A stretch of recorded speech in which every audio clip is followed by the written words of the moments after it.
What's going on, everybody, and welcome back to another episode here of the Sports Outlet Show. My name's Joe Wagner, alongside my two co-hosts, Braden Wilkins and Brent Allegra. Boys, Wagner and Howard has tipped off in the first four at 6:40 Eastern Standard Time. They're entering the second half right now. How are we feeling, boys? The madness of March has officially begun. Yeah. Go ahead, Braden. It's a super exciting time of year. We love to see it. Love the tip-offs going off. Thursday's going to be a magical day. That's all I got to say. I'm personally feeling great. I imagine that Joe's pulling for Wagner, representing that last name of his. So I'm ready to get into it. As long as UVA doesn't win. That's the only thing. We just need UVA to lose. Yeah, speaking of UVA, a team that stole a bubble spot from someone that was more deserving, but we're not gonna get into that today. Even though I allotted some time for it, I decided instead of just sitting here and ranting about how other words a selection committee can be sometimes, we got a surprise for everybody today. So if you tuned into the last podcast last Wednesday, you heard that someone's joining the booth today. Braden, can you tell me a little bit about who's joining us today? Well, you've seen his face many times before. We've heard some very great takes from him. He's a fan favorite, and he's got one of the fan favorite segments. Brent, anything to add? I just want to say that Brian Robinson, top running back that's got shot. He might be the best running back that's gotten shot. I'm just going to say it. And without further ado, our fourth and final co-host, Mr. Christian Naylor, everybody. Welcome back to the set. Feels good. By the way, just remember, my hot takes are still valid. They're all still valid. How's Russell Wilson doing in Denver? Wow. Yeah, about that. I'm just kidding. Yep, there we go. All right, Chris, it's great to have you back on this segment. Super pumped to see you, bro. Super pumped for our segments here today. And everybody's fan favorite coming back, and we'll get to that here in a moment. But everybody has to stick around to see it because they know what's coming. And we've loved it since episode 1.1. So super pumped here. But let's go ahead and jump in here, I believe. So we have every single team we're going to break down here. It's going to be fast, though. We're going through matchups here. We'll go by region through matchups. Feel free to jump in, even if it's not your team you guys were assigned. If you feel a particular way about something, we like to have fun over here most of the time, at least. So first four matchup, we'll just dive right in. Wagner versus Howard. I mean, a superior last name in Wagner, 16-15. Currently, we're 3.5-point underdogs to Howard. We're double-digit leaders at halftime, so good start for them, but expect them, if they do get this win, to sweep UNC, Mississippi State, St. Mary's, Bama, whoever comes their way. I mean, it's a superior last name. So also want to shout out the fact we're all wearing hats. So I thought that was pretty cool. I'd like to shout out Yeehaw Brewing Company. One and only. I can shout out Dutch Brothers, Dutch Bros. Nice. So there you go. Very beautiful. Brent, before we get started, I would like to first obviously say congrats to the Washington Capitals. Back in the playoff spot. Hopefully we keep it there. Yeah, we hit 82 games. Season's over. Time for the postseason, right? I'm ready for an Avalanche versus Capitals final, so get ready for that. Wow. Now that took a turn live on air. Yeah. Hey, you know what they say, stop the count. I just stopped the count. Well, I guess we'll jump ahead to the other first four matchup we have tonight with the beautiful Colorado State versus UVA. Who has this one? That's me. We'll start off with Colorado State. They're 24-10. They are 6-7 in quad one and 16-3 in the remaining categories. They have the 42nd best offense and 38th best defense, according to Ken Palm. They're led by Isaiah Stevens with 16.5 points and 7 assists. He's number 6 in the country in assists per game. The last time they made the dance was back in 2022 when they lost to Michigan in the first round. Their furthest point appearance is a second round in 2013. On to UVA. They are 23-10. They did not win the ACC championship. They lost to NC State, the champion, in the semifinal. They are 2-7 in quad ones. That's awful there, but 21-3 in the rest of the quadrants, which is pretty good. According to KenPom, they have the 194th best offense and the 7th best defense. So they're a defensive team through and through. They're led by Reese Beekman with 14.5 points and 6.3 assists.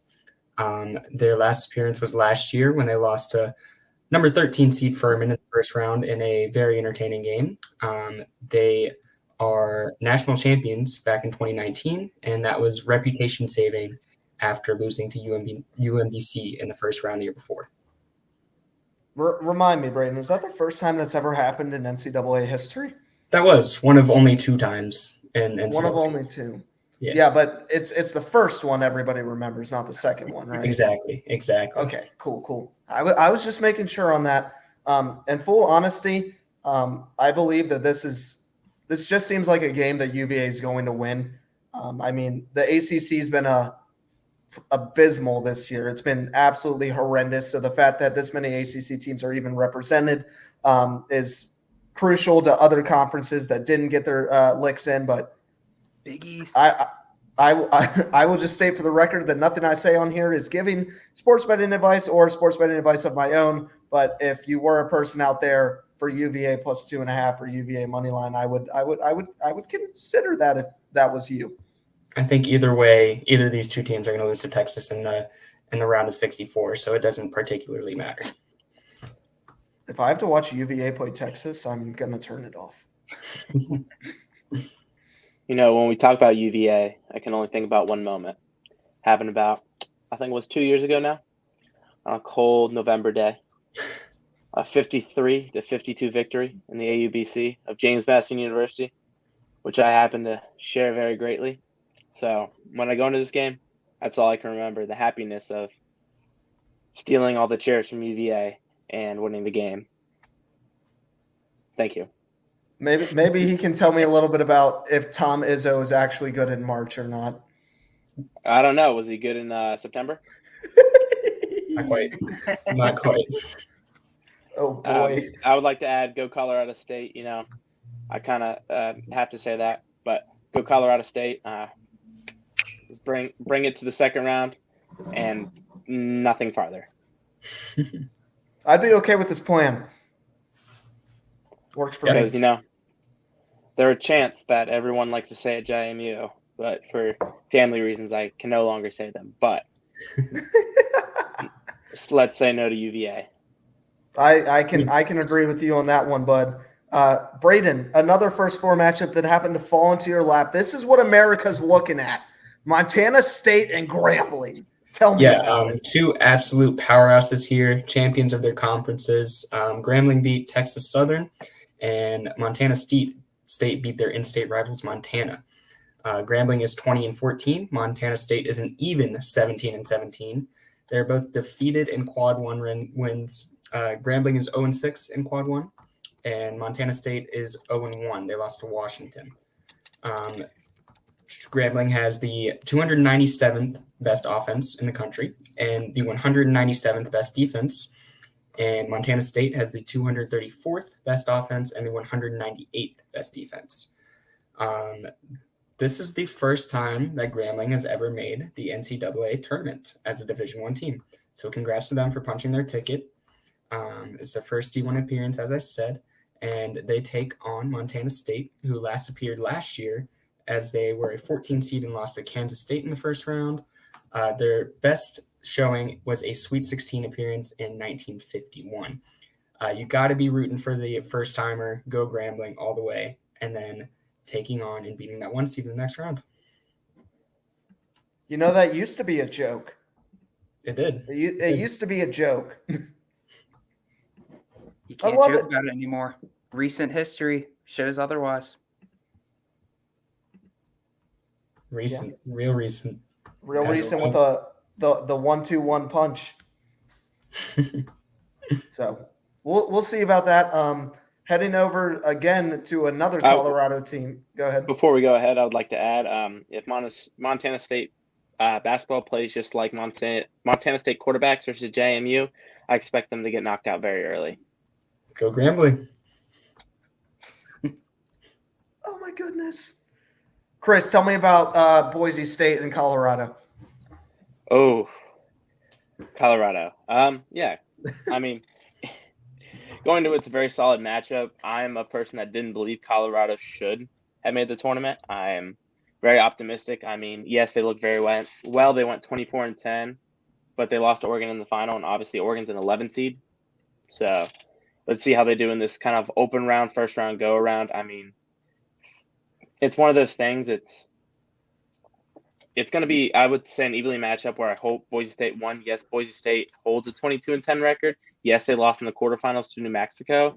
But if you can look at their statistics, they have a lower, on average, they are just a bit lower than Colorado, ranking offense and defense, kind of putting that together. So I would like to see Boise State, come out with force, show them who they are, because Boise Blue, nothing can beat. They're playing like their blue field. They're going to beat Colorado, but it should be a very heated matchup between these two teams, as they are, I would say, close border rivals. That's a good movie preview. That makes me want to watch. Boys, anything else on not necessarily just this matchup here, but the first four in general before we get into the real bracket? No, I'll just say that I often disregard the first four, but a lot of times that bites me in the ass when I make my bracket. Yeah, hey, you can never count out the first four. Like I said, it's March. Anything can happen. All right, last question on the first four for you guys. It's something that's been buzzing around Twitter the past couple years, honestly. Do you all believe those 16 seeds, Montana State, Grambling, Wagner, Howard, who outright won their conference tournaments, do you believe they should be automatic bids into the tournament, and then we fight for 10 seeds with 8 remaining teams? I'm going to be honest with you. When you look at their conferences, I mean, you see the strength of schedule. You see what conference they play in, who their opponents match up day to day. I get it. You won your conference. That's a great thing. But at the end of the day, we all know UVA wasn't the UVA that we normally see, but they're still a very strong team. They still show in, show out. And we've seen it all year with UVA. They've battled through a lot. They're beating ranked opponents more times than not, and especially, Colorado State. Yes, they were ranked this year. They were ranked in the country. They did great, but obviously they were ranked at the beginning of the year, fell off the wagon. It's something that I would rather everyone kind of throw slack at, these big schools getting in. But when you look at it, statistically speaking, these schools are better. Regardless of what you say, they're Power 5 schools. They're a lot better. They have more money. They have better recruiting. They have better players. And I think it's just a better matchup. Yes, I love the Cinderella story.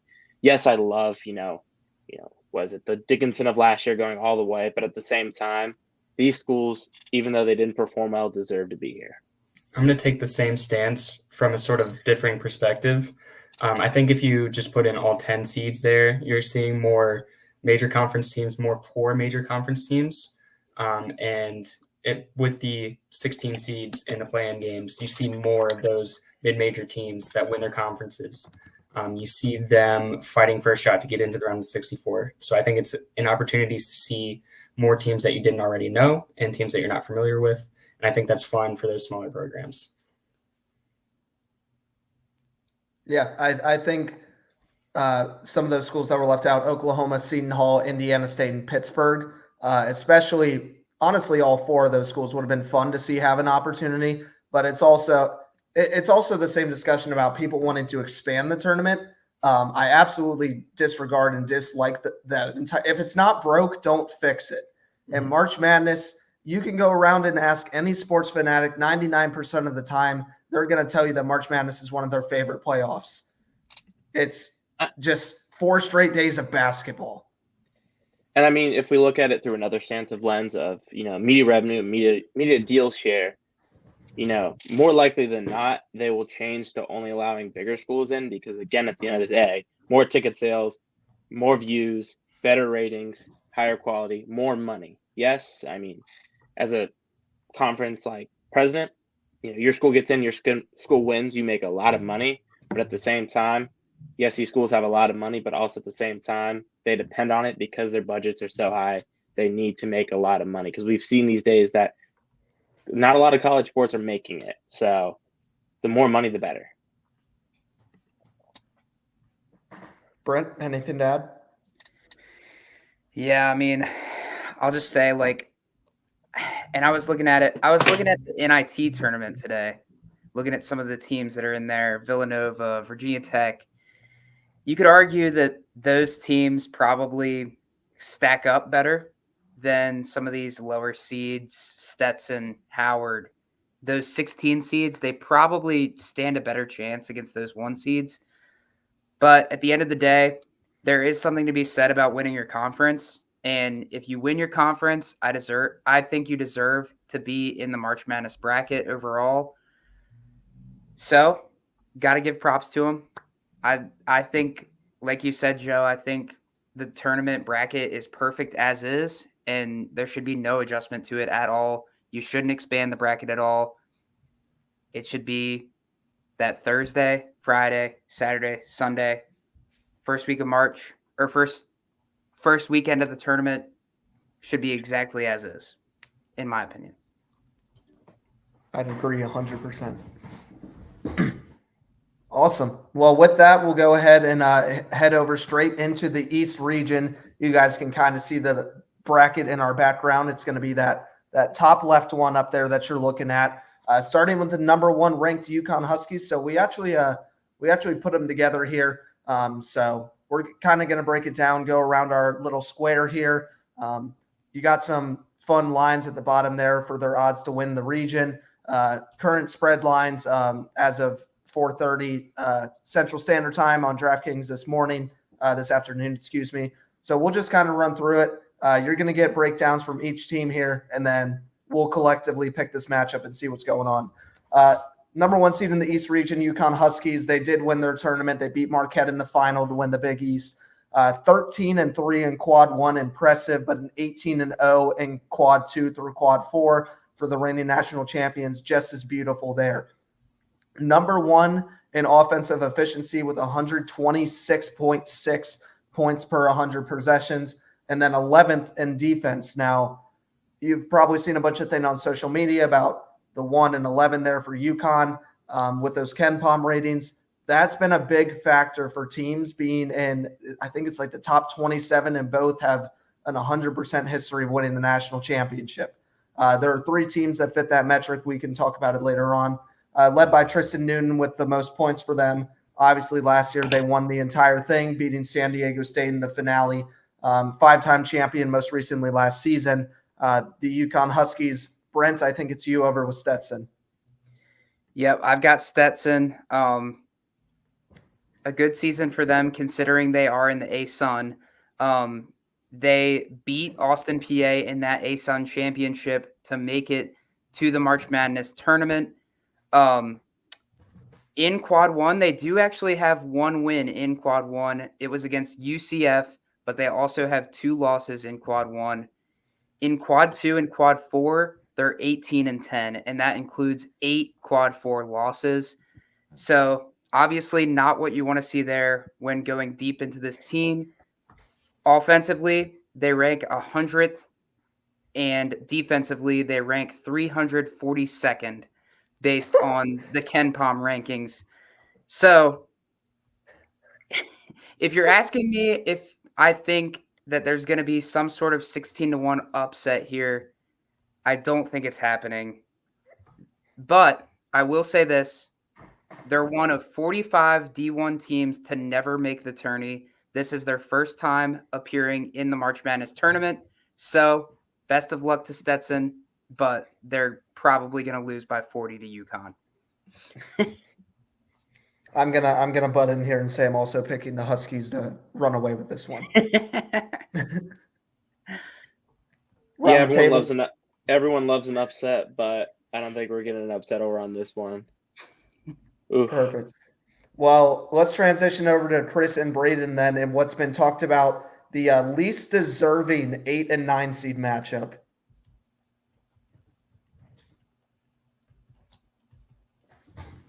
I think Brayden, you I got think my you got Owls, this. Chris. Yeah, oh my God, yeah. The FAU Owls 25-8. I mean, oof. I mean, they lost to Temple in their semifinals. Well, oh my gosh, their offense was ranked 119th. Their defense was ranked 102. It's gonna be a close matchup. I definitely think it's something to watch. It's gonna be a very good game. But as we like to say, I mean, these 8-9 games, they're very, back and forth. FAU did make a Final Four appearance in 2023. Heck of a year. I think Northwestern's going to take this one over. I think we're going to have our first, I wouldn't say upset, but our first 9 team beating an 8 seed. And I think it's definitely going to be a Northwestern team this time. Yeah, and about Northwestern, they're 21-11. They are 4-7 in quadrant 1, so it's not great. They lost versus Wisconsin in the quarterfinal of their conference tourney. They are ranked 30 in total offense, though, according to KenPom, so that's not bad, and 72 in defense. So they definitely have the edge, according to KenPom. They're led by points leader Boo Buie with 19.2, and he also has the assists with 5.1. Their last appearance was last year, in which they lost versus UCLA in the second round. They are second round exits in both of their previous appearances, as in last year and 2017. So they are sort of an up and coming newer team with Chris Collins as their head coach. He's been their head coach since 2013, and he is responsible for their only 2 NCAA appearances. So look out for Northwestern to be an up and coming team in the future, and maybe they continue the streak with being second round exits. Yeah, I'm gonna butt in about this particular matchup. I think that when you look at FAU 25-8, first of all, I think it was 2-2 in quad 1.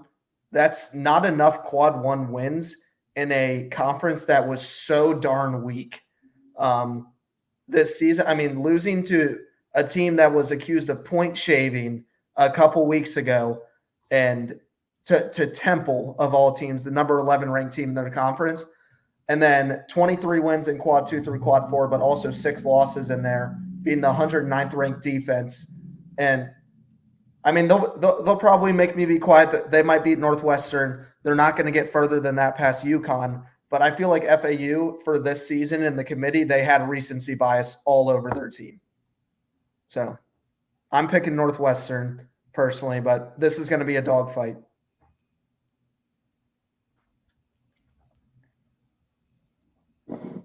Brent, you got a pick? I mean, 8 and 9 matchups are always toss-ups. I'd say out of like the 4 brackets I've done so far, I've picked FAU in half, Northwestern in half. But based on the analysis you guys are giving, you guys know more about it than I do because you've dove into these teams deeply. I think I might go Northwestern as well. Hey, just Brent, remember, just because they tore down Ryan Field does not make them a bad team. Brent, I know it's my team to talk about, but can you tell me on the left-hand side what you've been saying all week about the Aztecs? It's the eternal 5 seed, baby. Made it all the way to the Final Four last year. Well, was it the Final Four or the National Championship. San Diego State, baby. Those are my Aztecs. The eternal 5 seed. They really are a 5 seed all the time. I feel like they are. No, they quite literally are. Here at 24-10 in the Mountain West are the Aztecs, 24-10. They lost to New Mexico in the final. New Mexico, the Lobos stealing a bid there in the final. 4-9 in quad 1s, not too pretty, but a nice 18-1 slate there in Q2 through Q4. 62nd ranked offense, and the Aztecs play defense. They're ranked number 9 here. Jadon Ledee is their top scorer, their top rebounder, star stud there for San Diego State. Obviously, Brent touched on it last time they made the tournament last season, where they lost to the Huskies in the national championship. Huge stage for them to be on for their program. And obviously the furthest they've ever made it was 2023, their runner-up season. Brent, tell me about UAB and their run. Yeah. San Diego State, I think they'll have a pretty soft start to this March Madness tournament here. UAB, I've looked into them. They're not a great team. 23-11, 12-6 in the conference. They did beat Temple 85-66 in the AAC championship to make it to the tourney. But here's the deal, guys. 0 quad 1 wins, 22-7 in quad 2 and quad 4. That's not great numbers, but 59th on offense and 202nd on defense. It's not looking pretty. Yaxel Landeborg is their leader in points and rebounds, and Eric Gaines is their leader in assists. The last tourney appearance they had was 2022, where they lost in the first round to Houston, and they have never won a championship game. The furthest they've made it is the Elite Eight all the way back in 1982. So diving deep into UAB, I don't think the Blazers have a good chance to win their first round matchup against San Diego State. I think San Diego State will handle them pretty easily. I would agree. I don't think this is one of those 5-12 upsets. There might be one through here, though. We got a couple people that will talk about the 12 seed later, but I don't think this is one of them. Agreed. Are we around the horn on that? Oh yeah. Cool. All right, Chris, I think you're talking to me about the Tigers.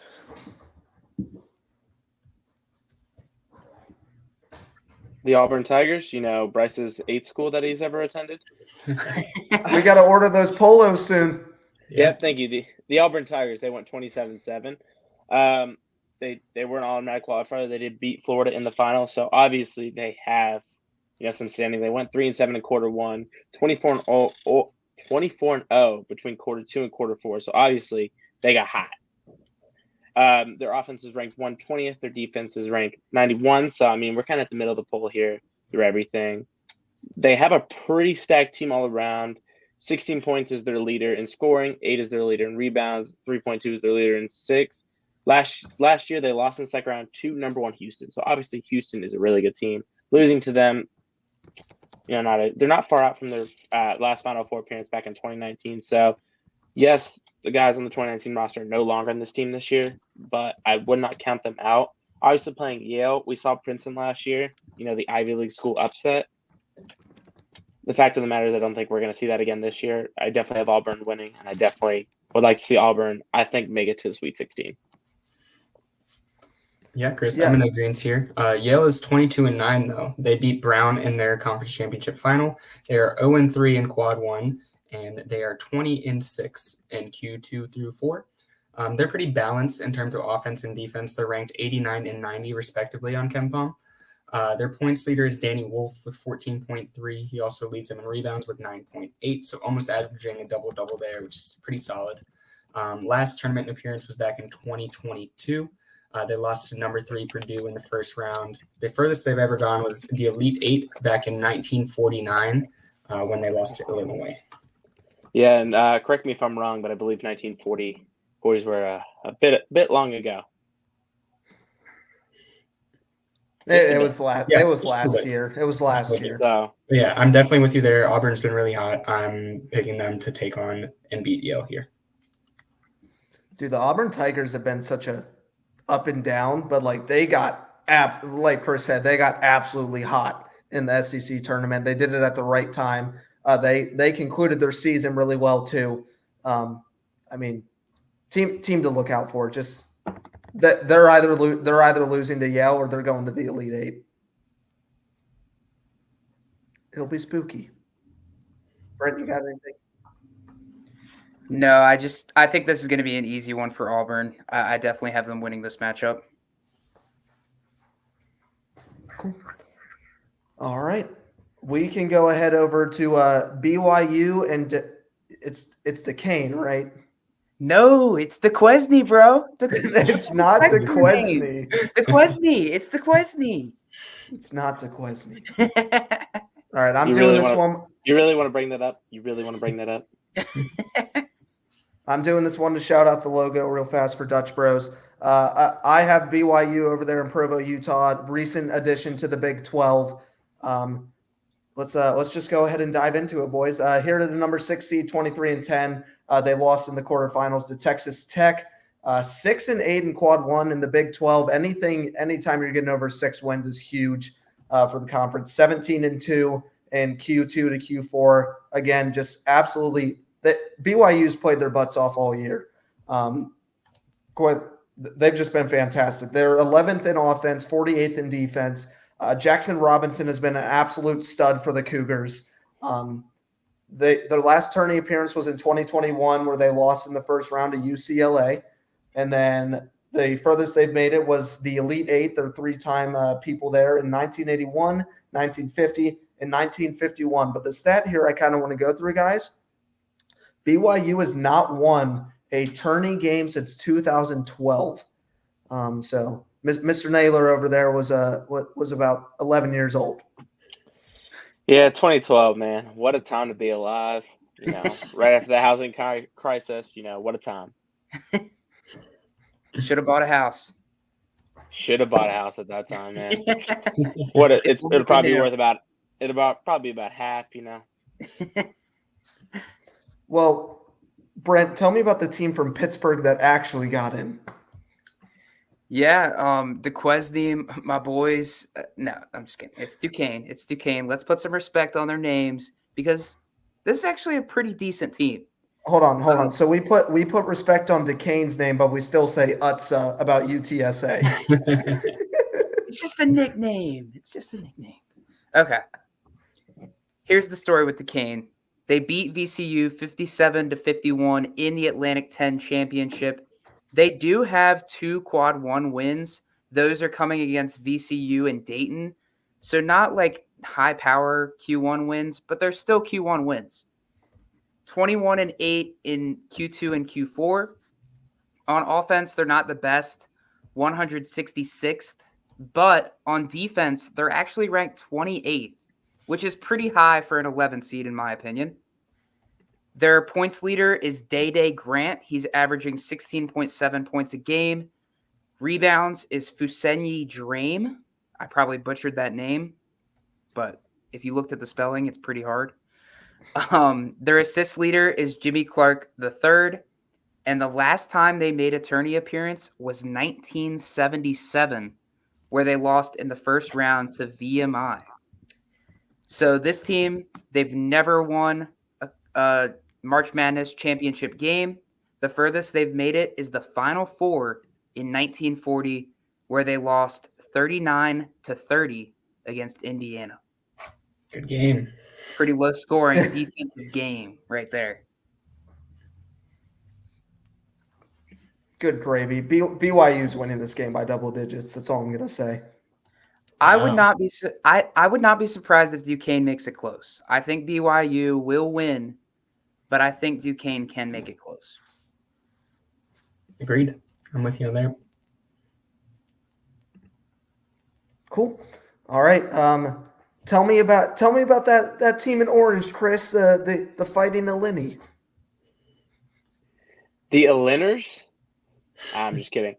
Illinois, let's see. Let me pull up these notes real quick to get an accurate stat of everything. Illinois, they won 26-8 this year, and they did not win their conference because they lost to the good old Wisconsin. We'll get into them later, but they lost to Wisconsin. Not a good team, but let's not put on their mark. They're ranked 3rd in offense, 93rd in defense. So, that hurts. Last year, in 2022, was their last 20 year, and they lost in the second round at number 5 Houston, and they were runner-up. So this team, yes, they're ranked 3rd, but everyone loves an upset, and I believe we have an upset watch right here. I'm going to call it early. Upset watch. Well, Antonio Brown said it all. Upset watch. Oh, no. He did. Antonio Brown's rooting for Morehead State right here. And then they replied. I don't want to get into details of why he requested it, but he did. So upset watch is always in action. I'm going to be excited to see this. But again, they did lose to number 1 Houston. in their finals. So at the same time, is that really a big mark on them? No, but I think this will be a good game to watch. And I'm sort of looking at it, and they do have the exact same record, so that must mean something, right? It means Yeah, waiting for records always matter. So I was waiting for somebody to make that joke. it doesn't matter the conferences. Morehead State actually did win their conference final. They beat Little Rock, so they already have a leg up there. They were 0-2 They're winning the in whole quad thing. 1, 20-4 in quad 2 through 4, but they were 0-2 in quad 1 and 0-2 in quad 2. So the only wins they have are in Q3, Q4. So not great there. They're ranked 124th in offense, 120 in defense, so pretty balanced as well. Their scorer, Riley Minks, averages 20.8 and 9.8 rebounds. So he almost has a 20-point triple-double right there, or double-double. We call that a impressive certified here. baller. Yes, he is a baller. Their last appearance was in 2021. They were 14 seed. They lost to number 3 WVU. They've been to the Sweet 16 back in 1956 and 1961. They made it to the second round back in 2011. Other than that, they haven't had a conference or a tournament win since then. Maybe Chris is right. Maybe it'll be an upset. Hear me out. 1950 and 1960 is after 1940. So That's true. In all seriousness, looking at that Q1 and Q2 record, it doesn't look too good for Morehead State. The upset would be great. We would love for AD to be right, but I don't see it happening. Yeah, we wouldn't love it. We would just kind of acknowledge it and move on with our day. Works for me. Well, we can, unless Brent, you have anything on this one. No, I think Illinois is a really strong team. So I think they'll win pretty handily here. Cool. Then we'll head over here to the bottom portion of this bracket. Washington State versus Drake. 1.5 point favorites is Drake. No. What? I don't know what's happening. Continue. All right, cool. I'll go ahead and talk about Washington State here. They lost to Colorado in their semifinals of their conference tournament at 24-9, 6-4 in quad 1, 18-5 in that Q2 through Q4. 62nd ranked offense, not much there, but 27th there for defense. Something to keep an eye on for the Cougars. They play good defense. Isaac Jones is the rebounder and points leader for the team. Last time they were in the tournament, 16 years ago, 2008, where they made a Sweet 16 appearance and lost to number 1, the North Carolina Tar Heels, who are still a number 1. They were actually in 1941 the runner-up to Wisconsin. They have made it all the way. They just haven't won it. That's mostly what I have for Washington State. An underdog going over to the Bulldogs. Brent, what do you got? Yeah, Drake. I feel like this is a team that a lot of people are picking as an upset. They are 28-6, 16-0 in their conference. So very, very strong, dominant conference record. They were an automatic qualifier. They beat Indiana State 89-84 in the Missouri Valley Championship. Indiana State was one of those bubble teams that people were looking forward to, maybe getting into the March Madness tournament. I know there was a lot of hype around them, but Drake is a really good team. They have 4 quad 1 wins, 4-1 in quad 1, and they're 23-5 in quad 2 and quad 4. Very, very strong records there. On offense, they rank 38th, and on defense, they rank 75th. So if you're keeping tabs here, that's a lot better than a lot of these other teams I've been through so far. Their points leader is Tucker DeVries. He's averaging 21.8 points per game. He's also leading the team in assists. And then on rebounds, they have Darnell Brody, who is averaging 7.9 rebounds per game. Their last tourney was last year, 2023, where they lost in the first round to Miami. They have never won a March Madness tournament, but the furthest they've made it is the third place game. When we used to play third place games, against UNC, where they beat them in 1969. Nice. I'll go ahead and butt in here. I believe the Drake Bulldogs are legit. There's a reason they were able to beat Indiana State, who was by far one of the closest teams of being in one of those lacking conferences to actually being a bid stealer on the bubble. So that says a lot about the Sycamores that didn't make it. But Drake, great team. I think you can't really call it an upset if they're favored, but I mean, at 10/7, I'm calling it an upset. Bulldogs win here. I don't think Washington State has as much punch as the Bulldogs do. Cool. No rebuttals. I love it. Let's close out this region with the firing on all cylinders, absolute crushing Iowa State Cyclones. Alrighty, Iowa State Cyclones. They went 27-2 this year, and they did win their conference. They beat Houston in the final, and as we know, Houston is ranked number 1. So that's something to talk about a little. They didn't just beat Houston; they spanked them. So that's something to talk about a little bit. Quarter 1, they went 10-6, and then quarter 2 through 4, they got a little better and went 17-1. Their offense is ranked 55th, and their defense is ranked number 1. So no wonder why they spanked them. Their last tournament appearance was 2023, and they lost to number 11 Pittsburgh. So that's something to think about. But another crazy stat for them: their last Final Four appearance was 1944. So they've been out of the game a while. We've seen South Dakota State. They did win their conference, but at the same time, not a lot of sports come out of South Dakota good except wrestling and football, apparently. So I have Iowa State winning. I think they're a hot team, and I think they're a sleeper team to look out for making it to the Sweet 16. 100%. Yeah, Chris, I'm not going to argue with you at all. South Dakota State went 22-12. They went 0-1 in Quad 1. That one game was against Kansas State. They went 0-2 in Quad 2. So once again, those Quad 1 and 2, not great.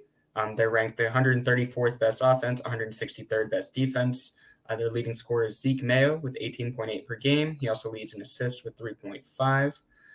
Their last appearance was in 2022. They were 13 seed. They lost versus number 4 Providence in the first round. These guys have 0 Division I NCAA tournament wins with 6 appearances since 2012. They were the Division II champs back in 1963, so there's a little positivity there. If there was any upset I was least confident in, it's this one. It's not happening. No way, no how. Absolutely not. Iowa State is winning this game by like 20. Braden, all I got to say is past 3 years, there's been a 15 seed that's won that first round. It won't be be this South one. Dakota State. It won't be this one. Well, Brent, you tell me how that goes in about 3 weeks. How about that? Hey, we got Princeton, we got St. Peter's, we got Oral Roberts. Come on now. Come on. St. Peter's again, back to back. Yes, sir. Was that Think of last Dougie P. year? 2 years No, ago. that was 2 years ago. Okay. Braden made me go in a time loop in my brain. My bad. You're okay. Whew. I need more coffee. Well, that is that's going to do it over here for us for the East region. We're going to jump into the South region. Then we got a surprise for you guys.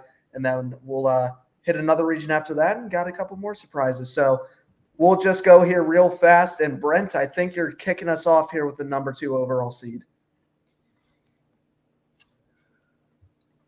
Oh, okay. You said number 2 overall seed, and I got confused for a second. We got Houston. They are the 2 overall seed. They are the 1 seed in the South region. Their record is 30-4. Their conference record is 15-3. This team is electric, very, very good. As Braden and Chris touched on, they did lose in their championship game to Iowa State. They got smacked in that game, but there is no reason to fear about this team. They have 16 Quad 1 wins. They went 16-4 in Quad 1. Even better, 14-0 in Quad 2 and Quad 4. They don't have any major upsets going on there. On offense, they rank 17th in the nation. And on defense, they are tied for first with Iowa State. This is a very, very good team. Lots of people have them winning their brackets. Their leading point scorer is L.J. Cryer. Their leading rebounds is Jawan Roberts, and their leading assist leader is Jamal Sheed. The last time they made the tourney was last year, where they lost in the Sweet 16 to Miami. They have never won a March Madness championship game, but the last time they made it to the championship game was 1984, where they lost to Georgetown. It could be their year this year to just do that. I picked them to win in a few of my brackets already. Well, that's great to follow up. Like I said, I get the presentation of doing Longwood State. They went 21-13 this year. They did win their tournament final. They're pretty kind of they went they're 188 on offense and 146 on defense. They did make it in 2022. They had a first round exit, but I would like to first state that there's only been 3 years that a number 1 seed has made it all the way to the Final Four. So when we're looking at that, it's not likely to happen. And everyone loves a good upset. Everyone needs a major upset. And I'm calling it right now upset watch of a number 1 seed, first round exit. We all love to see it. We know it's going to happen in the first 2 rounds. I'm calling it right now, number 1 upset over Longwood. Just to win, just to have a feel-good story. Jeez. That Virginia team. Look, if I'm wrong, like it's no hard, no foul. Houston's a great team. But if I want to see an upset, I want to see this upset. If that happens, we're going back and clipping this moment, Chris. That's like I want to say, this is. I'm not saying it's likely to happen, but I'm calling it an upset watch. I think 24.5 is way too much. I think they're going to go out thinking it's just a Longwood team, and we've seen it before. You go out thinking it's not a great team, and guess what happens? They come out firing. They come out hot. They're playing for it all. You know, this Houston team is going to come out playing like they're playing number 16 Longwood. But again, Longwood, you never know. Like I said, it's a team you don't hear of, and there's always that one team that that no one has heard of or no one really cares about. That is either Longwood or Long Beach State. So right now, I'm just saying this is my number 1 upset. If that happens, I expect all 3 of your bums to be in Farmville, Virginia, for that party down at Longwood University. So yes, sir. I'll expect a postcard if this happens. Just say, hey, I always have my 1 hot, and I'm calling it first round my 1 hot. All right. I'm gonna rebuttal and say Houston by 30, but after his statement, I don't know what I know. So after what he said, look, you'd love to see it. You love to see it, and that's what I'm calling. Remember, the past 3 years, we've had some very scantily cladded names make it pretty far. This year, it's Morehead State and Longwood. So I'm just saying, if we're looking at the past 3 years of history, there's a good shot that one of them makes it. Brayden, any further comments? I don't think there's anything I can say. Okay, I agree. Then talk to me about the Cornhuskers. They are 23-10 this year. They're taking on Texas A&M. They did not win their conference. They lost versus Illinois in the semifinals. They're 4-7 in quadrant 1, 19-3 in the other 3 quadrants. They're a top 36 team in both categories, 36 on offense, 30 on defense. Their leading scorer is Kisei Tominaga, 14-9. He's from Japan. And their leading assist and rebound leader is Rank Maas from the Netherlands. So they're relying on some help outside of the United States to do all of their statistical leading. Their last appearance was in 2014. They were an 11 seed, and they lost versus Baylor in the first round. They have 0 tournament wins in the past 7 appearances. They remain the only major conference program without a tournament win. They haven't made it out of the first round, and I don't know if they're going to do it this year against the sneaky Texas A&M team. Tell me about them, Joe. Oh, I'll tell you about this sneaky Texas A&M team. First of all, if you watched our previous podcast, you knew that this was my favorite team on the bubble. And here's why. 2014, they did lose to Florida in the semifinals, 4-5 in quad 1, half decent, but 21-1 smacking quad 2 through quad 4. They don't lose games they're not supposed to. 39th ranked offense, 68th ranked defense. Run line there. I was totally reading you everything incorrectly. Let me rephrase here. 7-7 for Texas A&M in quad 1. They've had a ton of opportunity in those quad 1 matches. Again, 13-7 in Q2 and Q4. That 7 is a little less.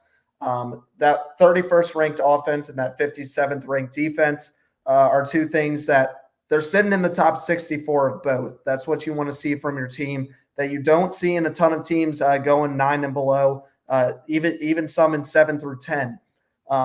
My favorite here, though, is Wade Taylor and the Tyrese Radford combination. Wade Taylor having 18.9 points per game, 4 assists. They also have a big man down low who almost averages 10 boards a game in Anderson Garcia. So a little triple threat there for the Aggies.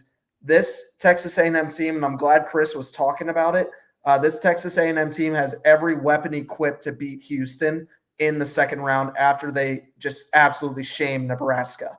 I'm taking the Aggies here. Upset watch on number 1 Houston. Chris was talking about how sometimes number 1 seeds come in with their heads all the way up there. Well, they tucked their tails between their legs against Iowa State. So hopefully they can pull it back out, or else Texas A&M and this SEC squad is going to roll through them. Yeah, I'm ready to see Texas A&M versus Longwood State, so I'm pretty pumped about that action. Brent, anything else? No, I think it's been covered. All right. Well, that's probably good. We need some time back for this next one. Oh, God. Who's got Wisconsin? Wisconsin? I got Wisconsin. Hold your breath, Chris. Well, you might as well put them as a loss, so it's okay. Wisconsin, they're the 5th seed in the South region. Very good record this year. They were 22-13, 11-9 in their conference. They did make it to the conference championship where they lost to Illinois 93-87. Chris is already getting his background ready. 5-9 in quad 1 record, 17-4 in quad 2 and quad 4. So they really clean up in those lower level matchups. On offense, they're tied for 12th at 120.1 offensive score. And on defense, they are ranked 47th. The last time they made the tourney was 2022, where they lost in the second round to Iowa State. And the last time they won the March Madness tournament was 1941, and they have not won since. That score was 39-34 against Washington State. Great game. Way back in history, those scores were low. They prioritized defense. Chris, go ahead. You done? I'm done. Thank you. I just want to shout out JMU equipment real quick. Thank you. So JMU Dukes, by far, I would say the hottest 12 seed team. I think we can all agree that. JMU, they were very underrated. They came out with a bang starting the season, beating Michigan State, whomping Michigan State actually in overtime. So they should be a fun team to watch. The JMU Dukes, 31-1, the greatest record in all of college basketball. Don't count out the Dukes. Never say that. They won their conference. They thrashed Arkansas State. It wasn't even close. They showed no mercy. This fan base is very strong behind them.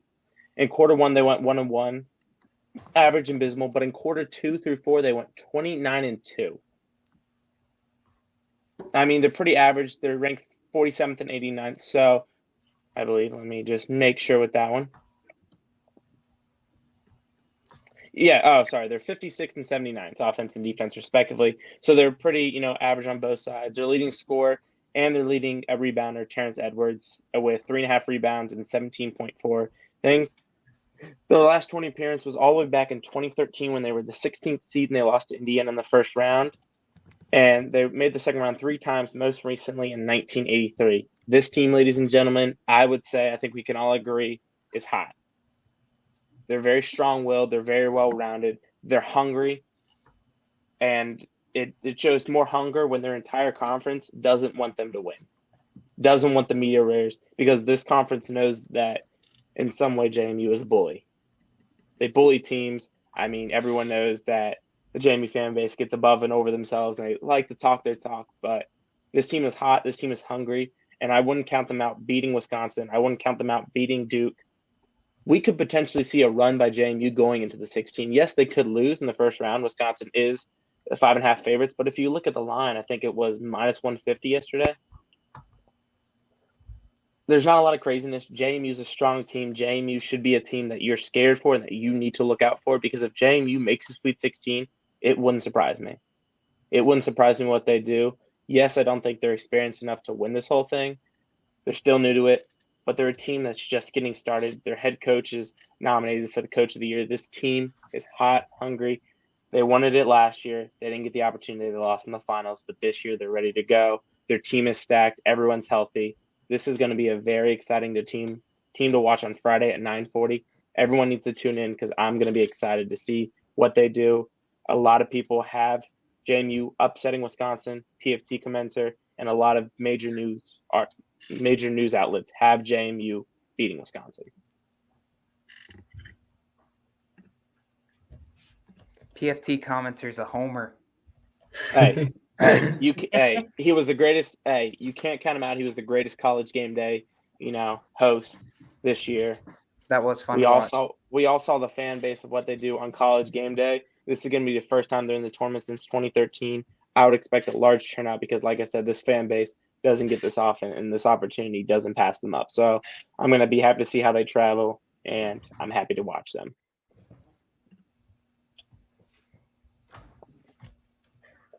No? Cool.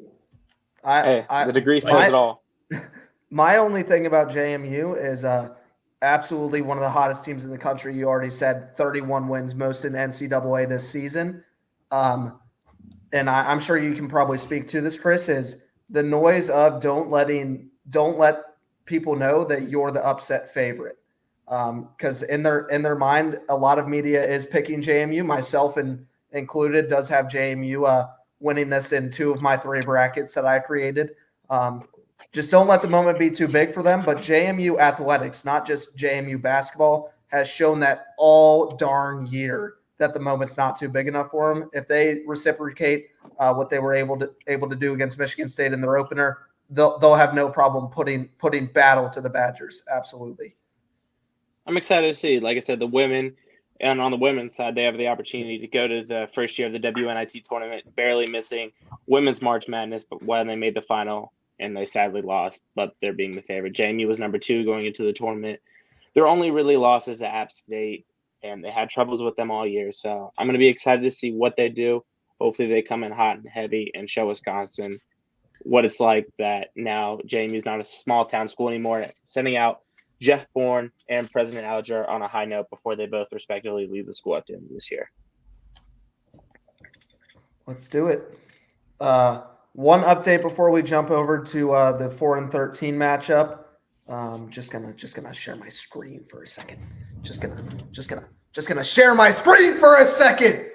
The Wagner Seahawks are about to pull an upset, baby. Let's go. All right, did you say about? Oh, okay. One seed going down. Nobody beats the Wagners. I think any team around the Sharando area can attest to that. They don't want to hear that last name. But except Longwood.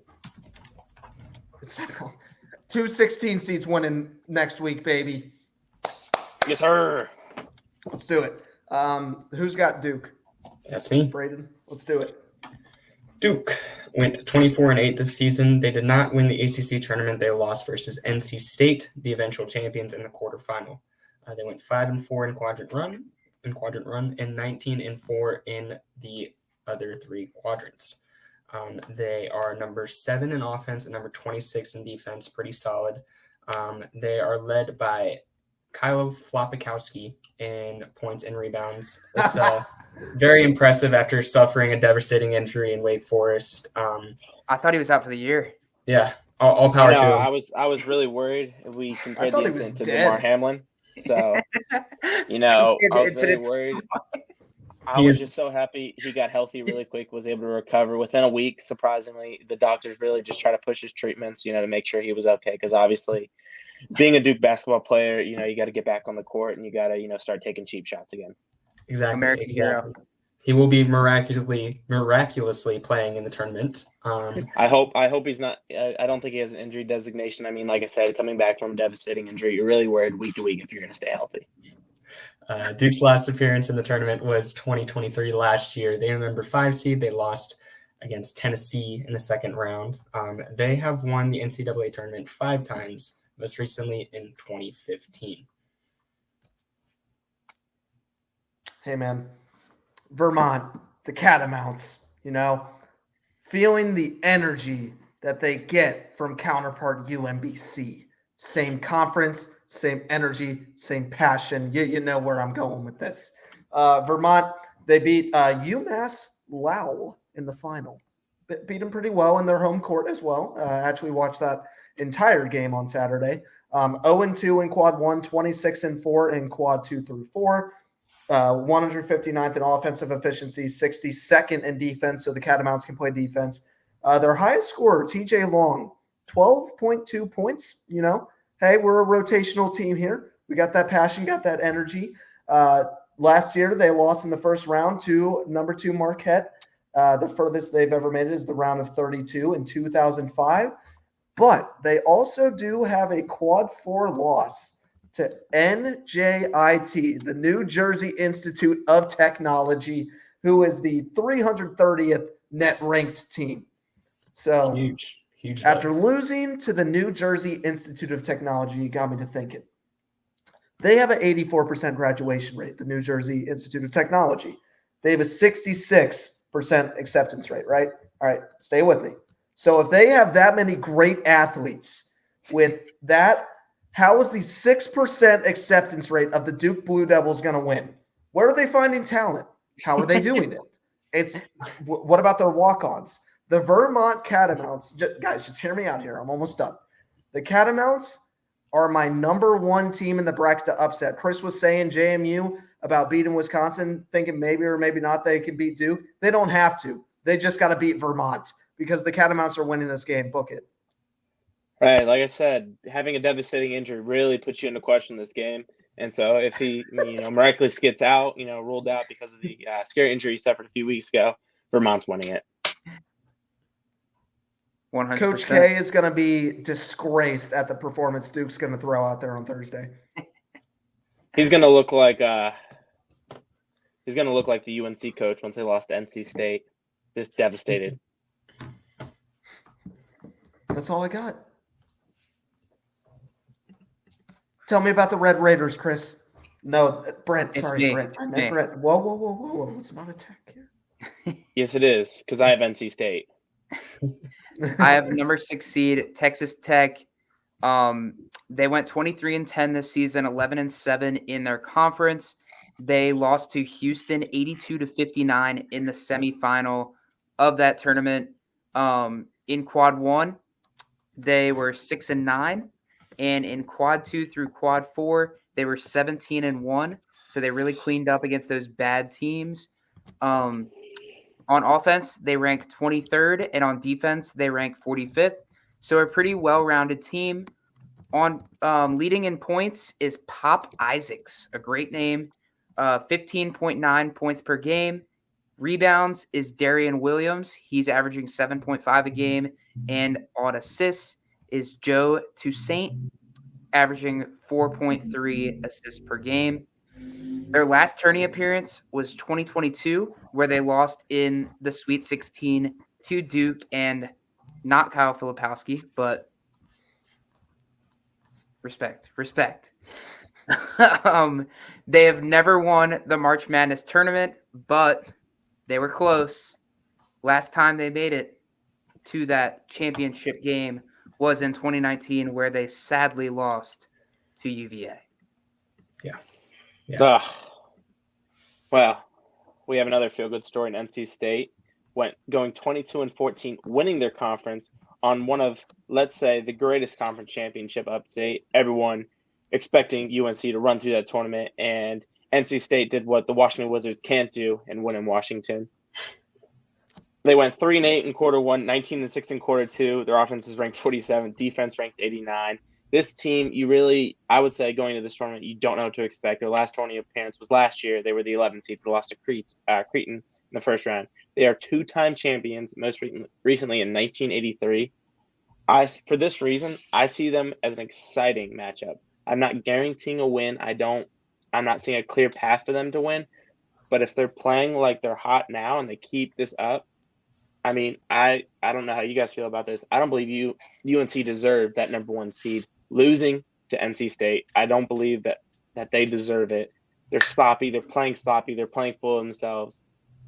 They get the number one seed just for what? Their last AP poll was 5 or 6 in the country.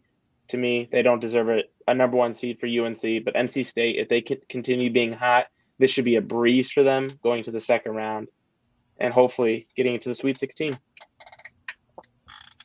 Yeah, I agree with what you're saying on UNC and everything. The fact of the matter is all the 2 seeds besides Iowa State also lost quickly in their tournaments too.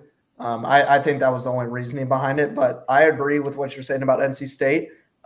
It was awesome to see how many people went onto Twitter and compared this team to the 2022 Virginia Tech Hokies. It was just cool to relive a little bit of the good old days with VT.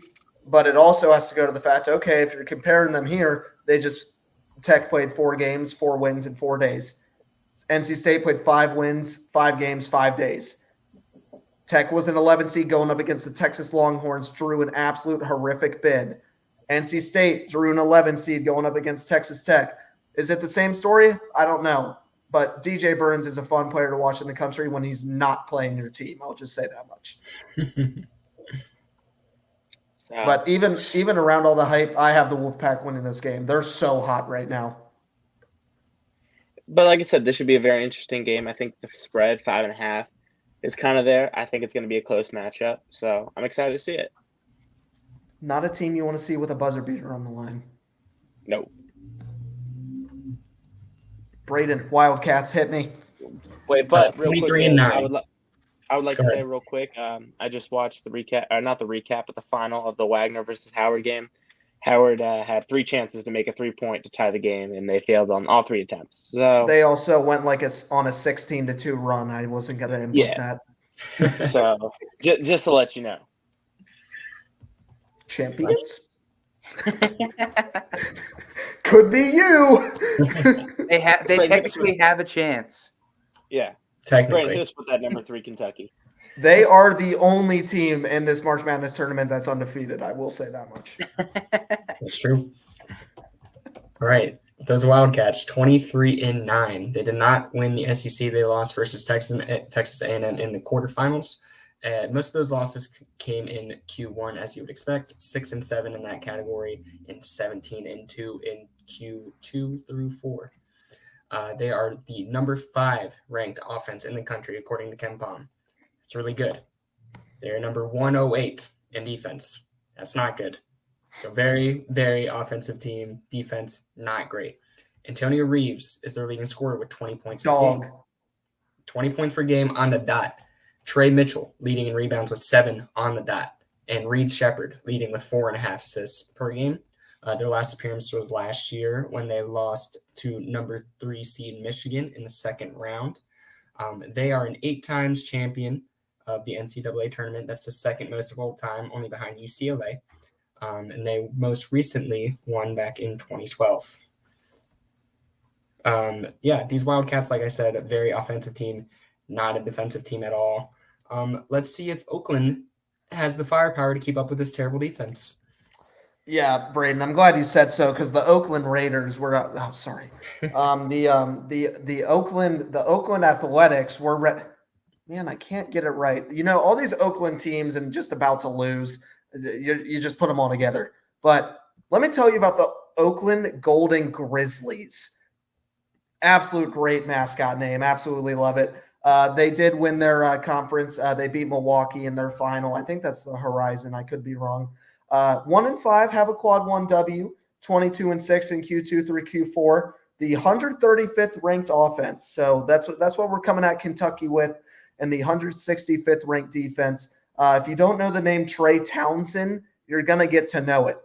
Leads the team in points, boards, assists, and steals. So he kind of does it all over here for Oakland. Last time they made the tournament was 2011, where they lost in the first round to number 3 Kentucky.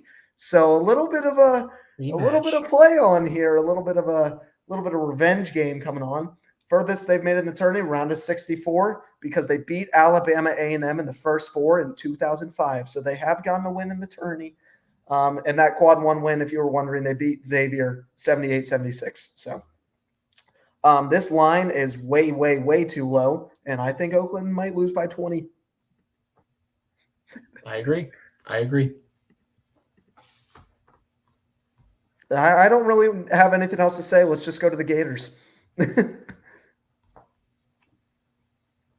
As we all, who got the Gators? Dude, it's 2024 and bro's That's me. still on mute. That's me. That's my bad. I was on It's mute okay. there. I have the pleasure of talking about the Florida Gators, number 7th in the South, 24-11, record of 11-7 in the conference. They did make it to the SEC championship, where they lost to Auburn 86-67 in the final. Their quad 1 record is 6-8, and their quad 2 through quad 4 record is 18-3. On offense, very, very sound. They rank 14th according to Ken Palm rankings. On the defensive side of the ball, not as hot. They rank 83rd there. Leading them in points is Walter Clayton Jr., who is averaging 17.1 per game. Rebounds, Tyrese Samuel averaging 7.5 a game, and assists, Zion Poulin averaging 4.9 a game. Their last tourney appearance was actually in 2021, where they unfortunately lost to Oral Roberts in the second round. No one could seem to beat that Oral Roberts team that year. But I will say, the furthest they've made it in the tourney, back-to-back championships in 2006 and 2007. They're the last team that has won back-to-back championships, unless we see UConn do it this year. So shout out to Joakim Noah and Al Horford on that roster in 2006 and 2007.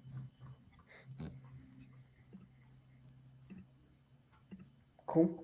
Well, we kind of already touched point here on Boise State and Colorado, so we can't really pick a winner from this matchup quite yet, but stay tuned here soon. We can go ahead and jump over to the last portion here in this bracket. Marquette and Western Kentucky. Braden. Marquette, 25-9. They lost in their final versus UConn. Not a bad team to lose to there. They're 9-8 in quadrant 1 and 16-1 in 2 through 4. They're the number 21 offense in the country, number 19 defense. So very well rounded there in the top 20 to 21-ish. Their leader in points is Cam Jones with 16.8. And their leader in assists is Tyler Kolek, and he actually leads all of NCAA with 7.6 assists per game. So he's dishing the rock. Their last appearance was last year. They were a number 2 seed then as well. They lost versus Michigan State in the second round. Their best showing in the tournament was a championship in 1977, in which they beat UNC 67-59. Once again, back in 1977. Yep, I have the Hilltoppers here of Western Kentucky. They beat UTEP in their final, 0-0 in quad 1, 19-11 there in quad 2 through quad 4, and then winning the conference tournament for the remaining 3. 191st ranked offense, 103 on the defensive side. Dom McHenry is the guy to watch, 15.2 points, as well as he's their assist leader with only 2.4. So this team does not dish the rock like Marquette does. Last appearance was 2013, where they lost to Kansas in the first round as they were a number 1 seed. And, hey, they won their third-place game in 1971. That's the furthest they've made it. But that was also later vacated by the NCAA. So did they do it? Not really. They also have 4 quad 4 losses and went 6-7 in quad 3. So not too pretty here. So unless Bailey Zappi decides to play basketball, this is going to be a bloodbath. And that's all I got. Fair enough. Well, cool, boys. Let's take a break here of the basketball action. And Brent, we're going to put you on the spot here. We have 10. If you saw our last name, Braden did pie. He went through top 10 and blind ranked them. So this is what some of the people are here for. So we're going to give the people what they want, but we all know what they're also here for, which will be later on in the podcast. So Brent, I stayed on the dessert train here. I thought about it. It's starting to get a little hot out. I mean, we were talking about compliments about whipped cream with pumpkin pie, and the compliment that goes with apple pie is ice cream. So your blind top 10 here, Brent, today is about ice cream. So we'll be running in here through the top 10. Let me get my screen up for you boys. But Brent, tell me what you're feeling right now. You've got to be a little nervous. People are counting on you. I'm very nervous. Palms are sweaty. I feel like I'm about to hit that game-winning free throw in the March Madness tournament here. So let's see what we can cook up. All right, let's do it. Again, top 10 ice cream flavors that were just top 10 on a list, 1 through 10, and then random number generated for you, Brent. Your first one, a classic, chocolate chip cookie dough. Where are we putting it? Chocolate chip cookie dough is a classic. It's a very, very strong flavor. I think I'm going to put it at 3. Gonna put it at 3. All right. Braden, how's he doing so far? He's doing great. Not really much you could have done wrong there, unless you put it on the bottom half of the list. Putting it up at number 3, that's fine by me. All right. At number 2, some would say an instant classic, just plain flat straight chocolate ice cream. See, chocolate is one of my favorites. Wait. Can I add context to this one? Can there be rainbow sprinkles on it? No rainbow sprinkles and no fruity pebbles. Oh gosh. Ooh, that I'm Brent. You got to go like 8. That's a game changer. I know chocolate is a classic. I know we can't get any toppings on our ice cream flavors. It's a deal breaker. I love me some chocolate ice cream. Oh, we know. I'm gonna put it at 2. I'm sorry, guys. Come on, man. I have to. Wow. So if it was rainbow, It's so up there for me. if we're talking rainbow sprinkles, is that a 1? Oh, for sure. All day, Chris. Oh, you are about to get some. Here we go. At number 3, maybe a little bye for you, a little bye week here, but some people's personal favorite, cotton candy. Yeah, cotton candy is one. I just think it's too sweet. It's too sweet for me. Not really my cup of tea. It's not horrible, so I'll put it at 9 for now. Putting it at 9, leaving the worst spot open. At number 4, and I think I know where this is going. Mint chocolate chip. Yeah, mint chocolate chip. It's a lot of people's favorites. Not my personal favorite. It's still a strong flavor. It's good, but I'd say it's more on the average end of ice creams. I'll put it at 5. That's hearsay. This is a slam dunk number 1.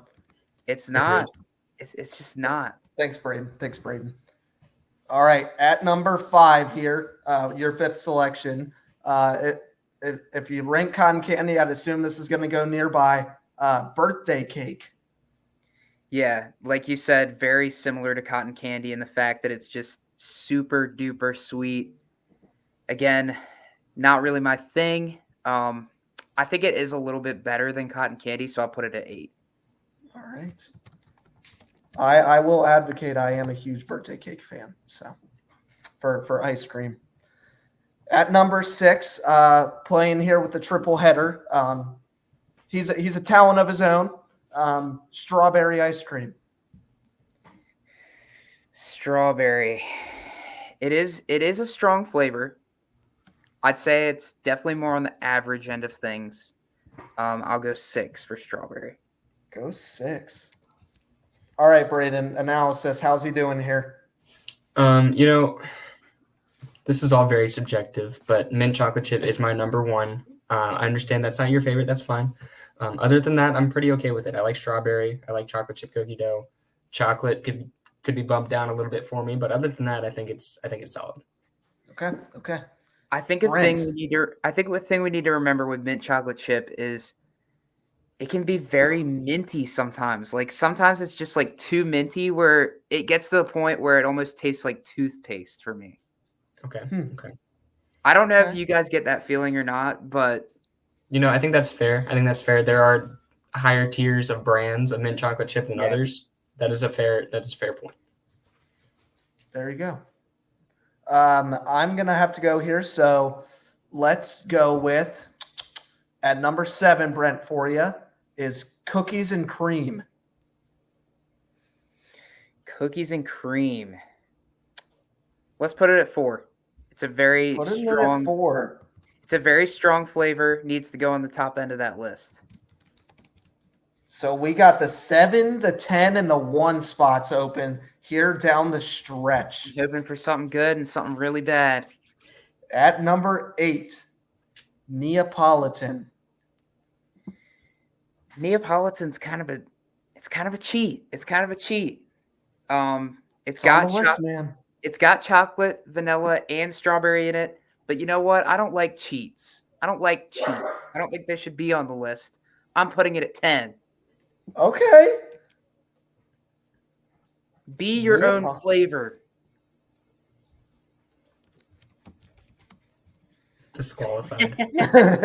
We'll put it at DQ maybe. DQ via Brent. All right, that means we got 2 to go here. At 1 and at 7. At your 9th flavor here is Rocky Road. Rocky Road is good, but Wait. Does he have a nut allergy? I don't. No. I don't. Okay. Rocky Road is good. It's not a top flavor. I'm putting it at 7. You're leaving your number 1 pick up to blind draw. And I think I know where we're going with this. And I'm not happy about it. Oh, wow. I might have botched this list. He's going to botch it.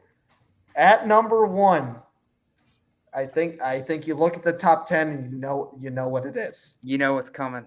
It's Peanut vanilla. butter. Oh. Now, I do think vanilla's good. And I would honestly have it in my top 3 out of these. I probably would have had chocolate 1, chocolate chip cookie dough 2, and then vanilla 3 if it was me. Dude, when I made the random number generator and I saw that vanilla was the last one picked, I went, this is a brutal setup for this guy. Yep. But I'd still rank it higher than Rocky Road. I don't hate my rankings. They're not exactly what I want, but it's not bad. It's not too bad. It's not bad.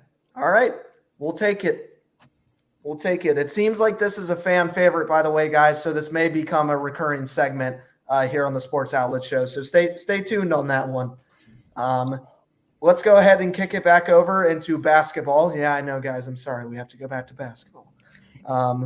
Into the Midwest region, which the 2 seed is the favorite to win it, according to the qualifications here. Wait, hold on one second. I think I did this wrong. Anyways, you guys go ahead here. And who's got Purdue for me? Number 1, Purdue, 29-4, lost to Wisconsin. So already validated their number 1-ness. Losing to Wisconsin, who's eventually going to lose to James Madison University. Their offense ranked 4th, their defense ranked 21st. So a very well-rounded team everyone sees on paper, but paper is not what does it. Yes, they play Montana State versus Grambling. Yes, they're going to win this matchup. But I do not have them seeing any farther. Their last tourney appearance was 2023. They lost in the first round at number 16. So don't forget that. This team has been known to lose. The first they made their runner-ups in 1969. So they're a team that is not I would say the best. I mean, you lost to a 16 seed last year, so overhyped. Had they got better? We'll about to see. It depends on the winner of Montana State versus Grambling, but I see them winning this one, but I don't see them making it to the final. Yeah, I already talked about Grambling and Montana State. I just want to say one thing. The last time a 1 seed lost to a 16 seed, what did they do the next year? Now, I think that UVA team is better than this Purdue team. I don't see that happening again, but just put it in your mind. Just put it in your mind. No, I will never put it in my mind. I won't do it. I refuse. Yeah, no. Go Grambling. That's all I got to say. Wow. That's a bold take, Braden. All right, let's go ahead and move over here to another 8-9 matchup, Utah State and TCU. Let's just go ahead and I got Utah State here. They lost to San Diego State in the semifinals of their tournament. 4-5 in quad 1, 21-1 in quad 2s through 4. They do have that 39th ranked offense versus the 68th ranked defense. Great Ozobor, 18 points, 9.2 boards per game. He is the leading on both of those for the Aggies. Last year, first round, lost to number 7 Missouri in 2023. They were in the Elite Eight in 1970 and 1939, so it's been a while. But can they take on the TCU Horned Frogs? Tell me why they can't. Yeah, TCU, 21-12 this year, an even 9-9 within the conference. They lost to Houston 60-45 in the quarterfinal of their tournament. In quad 1, not the greatest. They were 5-11 this year. In quad 2 and quad 4, though, they were 16-1, only one loss in those quadrants. So that was very good by TCU. On offense, they rank 44th. On defense, they rank 31st. So a pretty well-rounded team there. Leading in points and rebounds is Emmanuel Miller, and leading in assists is Avery Anderson III. Their last tourney appearance was last year, where they lost in the second round to Gonzaga, and they have never won a March Madness championship. The furthest they've made it is the Elite Eight in 1968. Cool. I personally have the Horned Frogs in this one. I do too. I think they're a stronger team than Utah State. Agreed. If it's anything like football, TCU Horned Frogs. Yes, sir. Well, if it's anything like football, let's keep that same energy for Gonzaga and McNeese. Oh, yeah. Hi, I'm Football. how can I help you? Siri is hype about this matchup. Absolutely. The Gonzaga. Everyone's got to love them. They went 25-7 this year, and they had 25-7. They did not. They lost to St. Mary's in the final, but obviously St. Mary's is a very good team. Quarter 1, they went 3-6. Quarter 2 through 4, 21-1. I mean, they're a pretty great team on offense, kind of slacking on defense. So something to look at. They lost in the Elite Eight last year to number 4 UConn, so we saw how that went. And they were runner-up in 2017, 2021, never won the thing. McNeese, I'm sorry. I don't believe in you at all. No offense. I have Gonzaga. I don't know. I'm going to go back into this one more time. McNeese has got the better record, 30-3. Yeah. They beat Hey, but they're not. They beat Hey, Nichols Nicholls in State. the conference final. They beat Nichols in the conference final. And they I'm are really 1-0, excited. 100% in quadrant run. They beat VCU. They're Hold 29-3. on. You're saying they beat Nichols, but can they beat Dimes? Ooh, okay. Obviously, they didn't beat the quarters. Quadrant 2 through 4, they're 29-3, 19-1 in quadrant 4. So most of their games were in that sort of area. Their offense is ranked 51st. Defense is ranked 84th. Their leading scorer is Shahada Wells, 17.8 points per game. And he also leads them in assists with 4.8 points per game. Their last appearance was in 2002. They were number 14 seed, and they lost versus number 3 Mississippi State in the first round. That is the farthest they've gone. They've only been twice in 1989 and 2002. So I'm going to have to agree with you here, Chris. I think Gonzaga, the worst Gonzaga team we've seen in a long time, is going to get past the first round. No love That for says a lot. McNeese. No. This Gonzaga team is highly overranked, by the way. Yeah, agreed. It's actually I'm embarrassing. not saying it is, but I think this McNeese State team is also highly ranked. So Got to put them somewhere.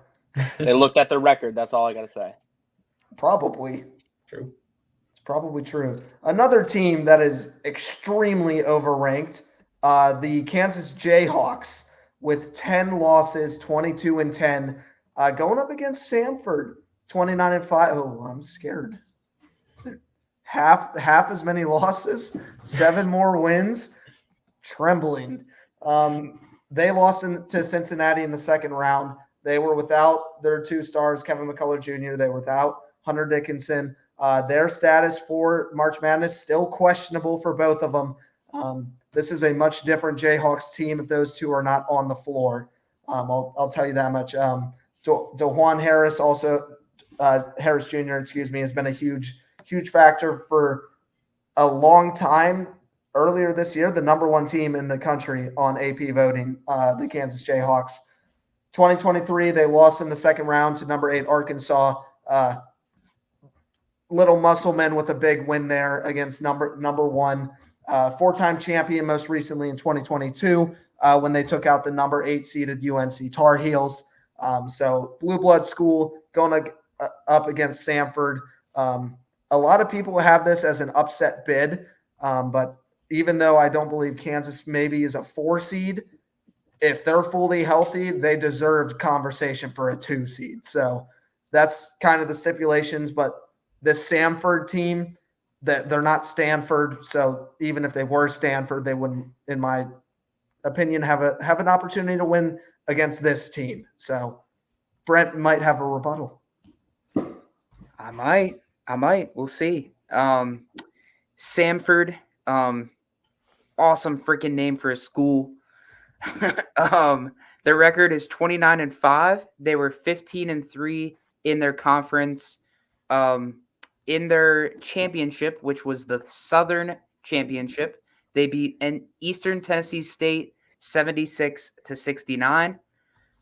They were 0-2 in Quad 1 record, but in Quad 2 and Quad 4, they were 25-3, so really cleaned it up in those areas. On offense, they're ranked 69th, and on defense, they're ranked 116th according to KPOM. Their leading points leader is Aker. That is his name, Aker. Averaging 15.8 points per game. He is also leading the team in rebounds, and leading the team in assists is Rylan Jones with 4.9. The last time this team made the March Madness tournament was 2000, where they lost in the first round to Syracuse. They have only been to the March Madness tournament twice, 1999 and 2000, where they lost in the first round both times. But my prediction here, Samford gets their very first tourney win in program history against a flawed, injured Kansas team who is 7-9 in Quad 1 wins and 65th in offense, according to KPOM. I think Samford has a big opportunity to take advantage of this, and I think they can win against Kansas.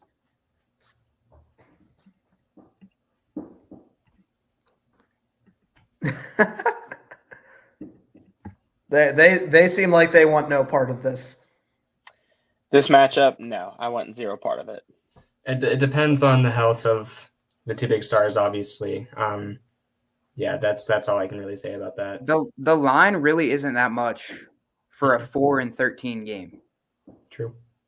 No, so that's why I say I want no part in figuring things out. Just keep going as is. Well, show me the line of a 6-11 game.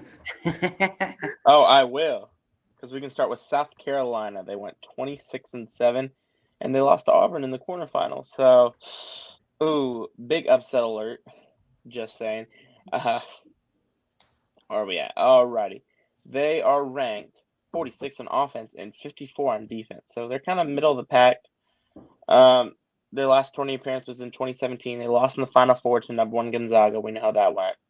And their furthest made was that Final Four in 2017. The most I can say is I cannot call this a lock for South Carolina. We see the spread. I have number 11 Oregon winning this thing, so look out. Yeah, Oregon obviously got really, really hot. They're 23-11.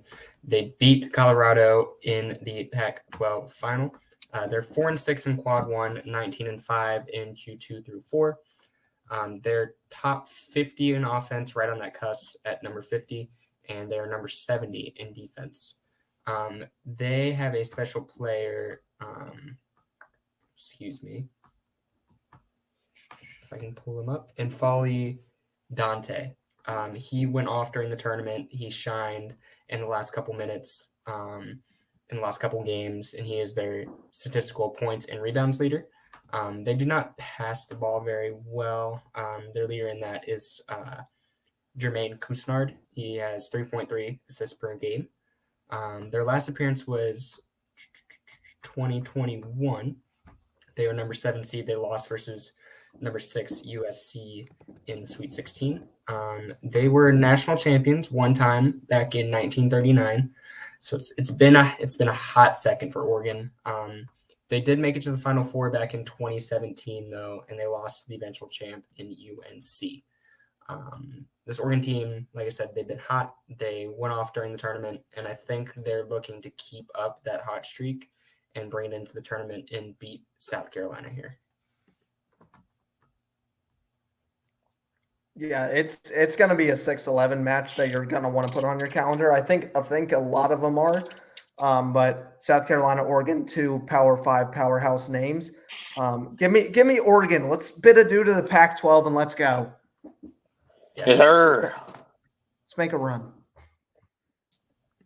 Cool. Well, with that, we can talk about the number 3 America's favorite Creighton Blue Jays in the 23-9. They lost to Providence in the quarterfinals, a rare loss there for them. 8-5 in quad 1, 15-4 in quad 2 through 4. They're here's where you need to tune in if you're about to make your bracket. 12th ranked offense, 24th ranked defense. It hits the 100% motion for K-Palm ratings. Bailey Shireman, he's 18.4 points, 9 assists, 9 rebounds, almost averaging a double-double there. Trey Alexander, 4.8 assists. And this team made a run last year. They retained a lot of their team from last season as well. They ran to the Elite Eight where they lost eventually to San Diego State, the runner-ups. It's the furthest they've ever been that year and 1941. This team can taste the blood. They want to announce themselves as a blue blood. Watch out for this team in this particular bracket portion where Purdue is known to choke, Tennessee is known to choke, Kansas is broken down. Creighton is a big favorite for a lot of people to win this conference. I totally agree, and I totally respect it. And taking them on, we got the Akron Zips, freaking awesome team.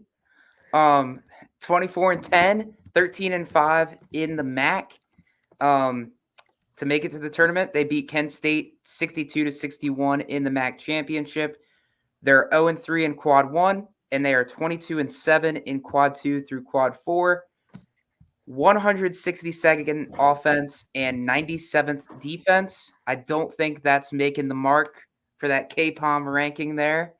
Nope. Great player on their team, though, and Enrique Freeman, who leads the team in points and rebounds. Their last tourney appearance was 2022, where they lost in the first round to UCLA. And the furthest they've made it in the tourney ever was the second round in 2011 and 2013. I do want to also note that the Akron Zips over their last 5 seasons in football are 7-47. Not bad. So, hey, they got something going for them right now. Yeah. Frick, I'm an Akron fan. You better be. Everyone should be. Might as well be. Tell me about Is this a team? I know they don't play football. Team from Austin, whatever that place is. Get that down. Scoreboard. Non-basketball. We're not talking about basketball for scoreboard. Texas Longhorns, the winner of this number 10, the presumptual winner of Virginia versus Colorado State. They went 20-12. They lost to Kansas in the second round, but they made it in not Oklahoma, so they're obviously a solid, decent team. They're 19th on offense, 61 on defense, so big kind of spread there, but the leading scorer has 71 points in Max Abrams. So this team is, I wouldn't say an underdog team per se, but something to look at. The last tournament appearance was 2023, and they lost in the Elite Eight to number 5 Miami. And they've only had Final Four appearances in 2003, 1947, and 1943. So this team has, I would say, been there. They had the whole scandal last year, and hopefully they stay clear of that this year as they go into the tournament, as I would say the winners of this matchup, and could go pretty far if they continue their hot streak of like they've been. Oh, it shared my screen. Oh, sorry, guys. Crazy. In all seriousness, though, what Chris was saying, whoever wins this matchup, whether it's Texas, UVA, or Colorado State, is beating Tennessee. There's not a doubt in my mind. Interesting. Just saying. I love the take. Always hot. Well, UVA and Colorado State are going on right now, so we don't have to talk about them. But an interesting matchup here with Tennessee. And of course, I get to talk about Tennessee after bashing them. 24-8. They lost to Mississippi State in the quarterfinals as the 1 seed in the SEC tournament. They are 8-7 in quad 1, just one more win than loss, 16-1 in Q2 through Q4. They do reach that offensive rank of 29. They do have the defensive rank of number 3. They play great sound defense. Dalton Connect, 21.1 average points. Jonas Adu, 7.7 rebounds. And Zakai Ziegler, I believe is how you pronounce it, 5.8 assists. So they get the ball around well there in Tennessee. 2023 is the last time they made the tournament. They lost in the Sweet 16 to eventual Final Four presence, FAU. And then the Elite Eight is the furthest they've ever made the tournament in 2010. A little crazy to me that the furthest they've ever made it is the Elite Eight, with how many times we've seen Tennessee in the tournament. So let's talk about the destiny of the St. Peter's Peacocks.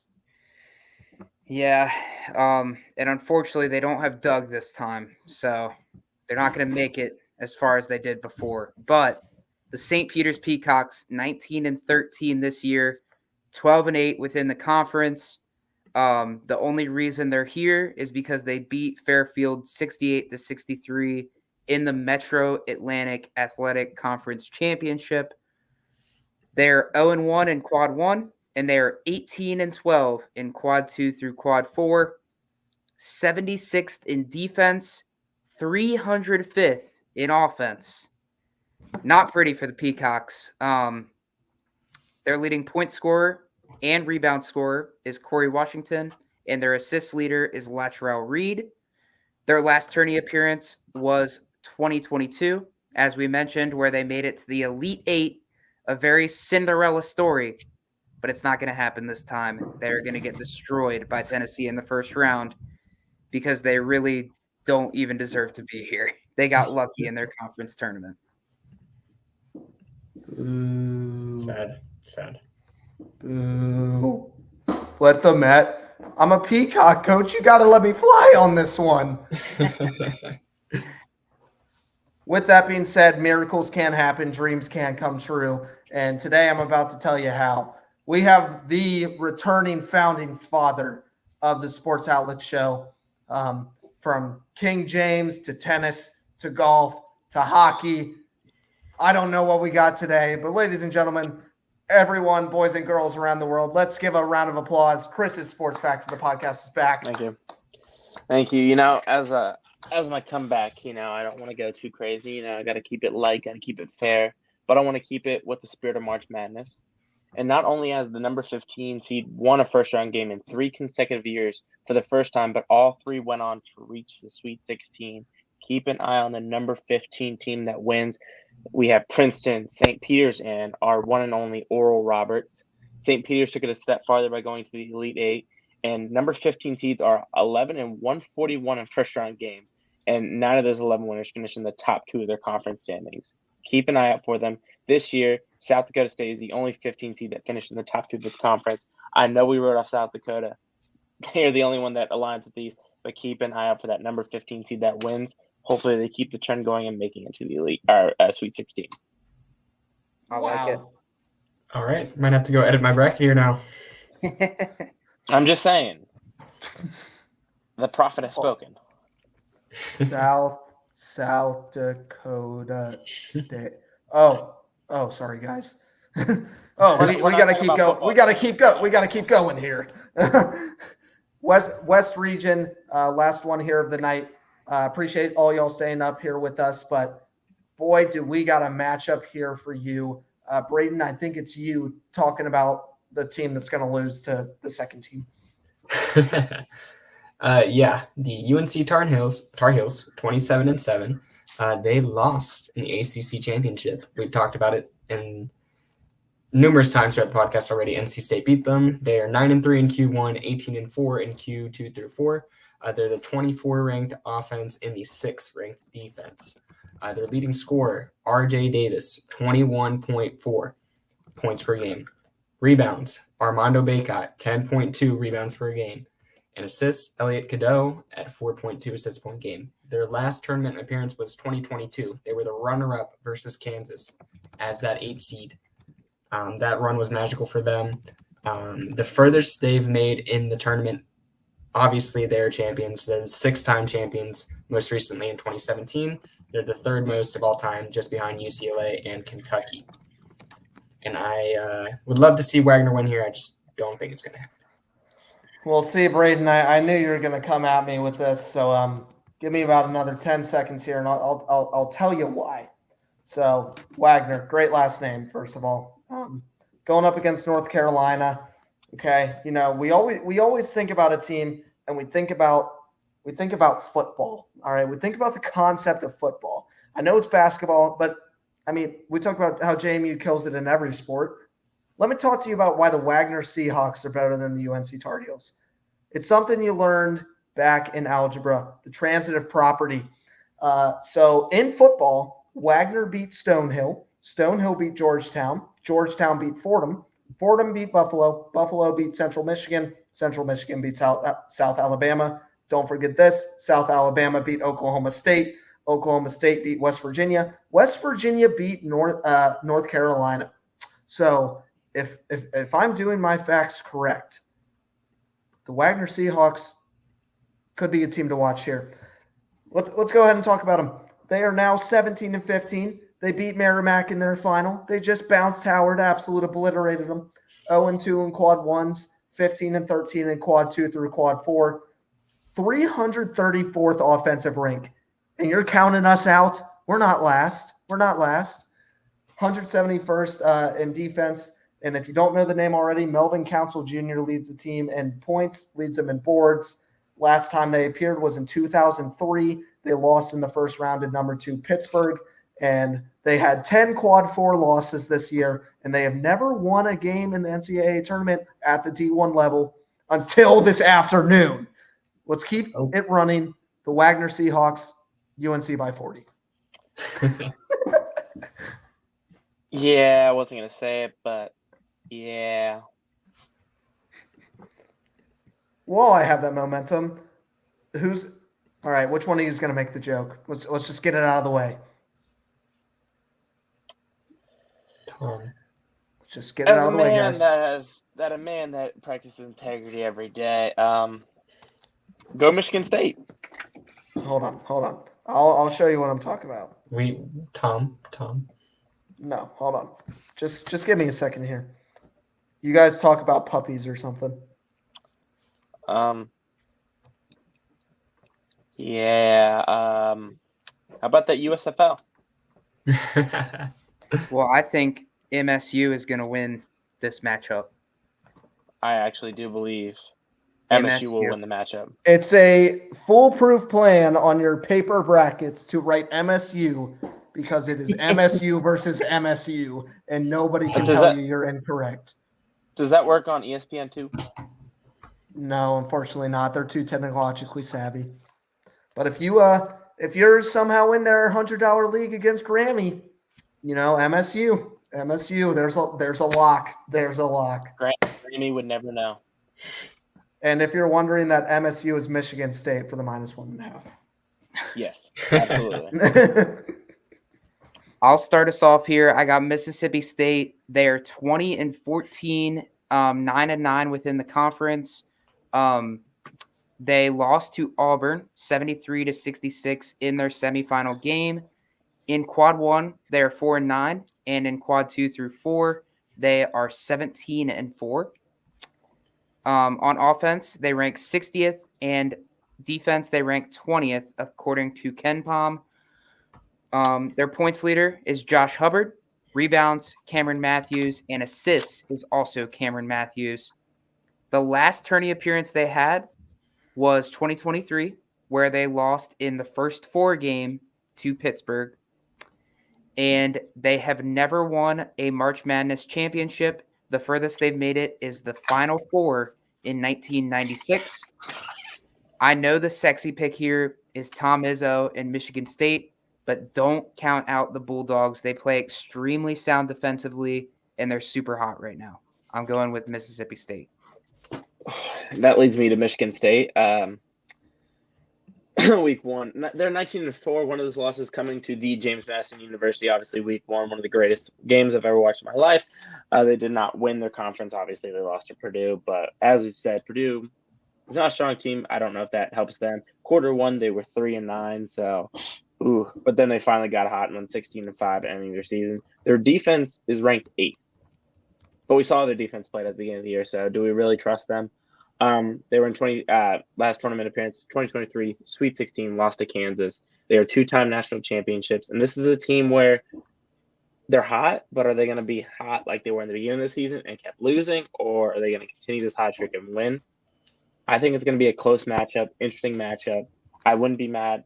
I wouldn't be mad how this game goes either way. These are two teams that I'm okay with winning either or.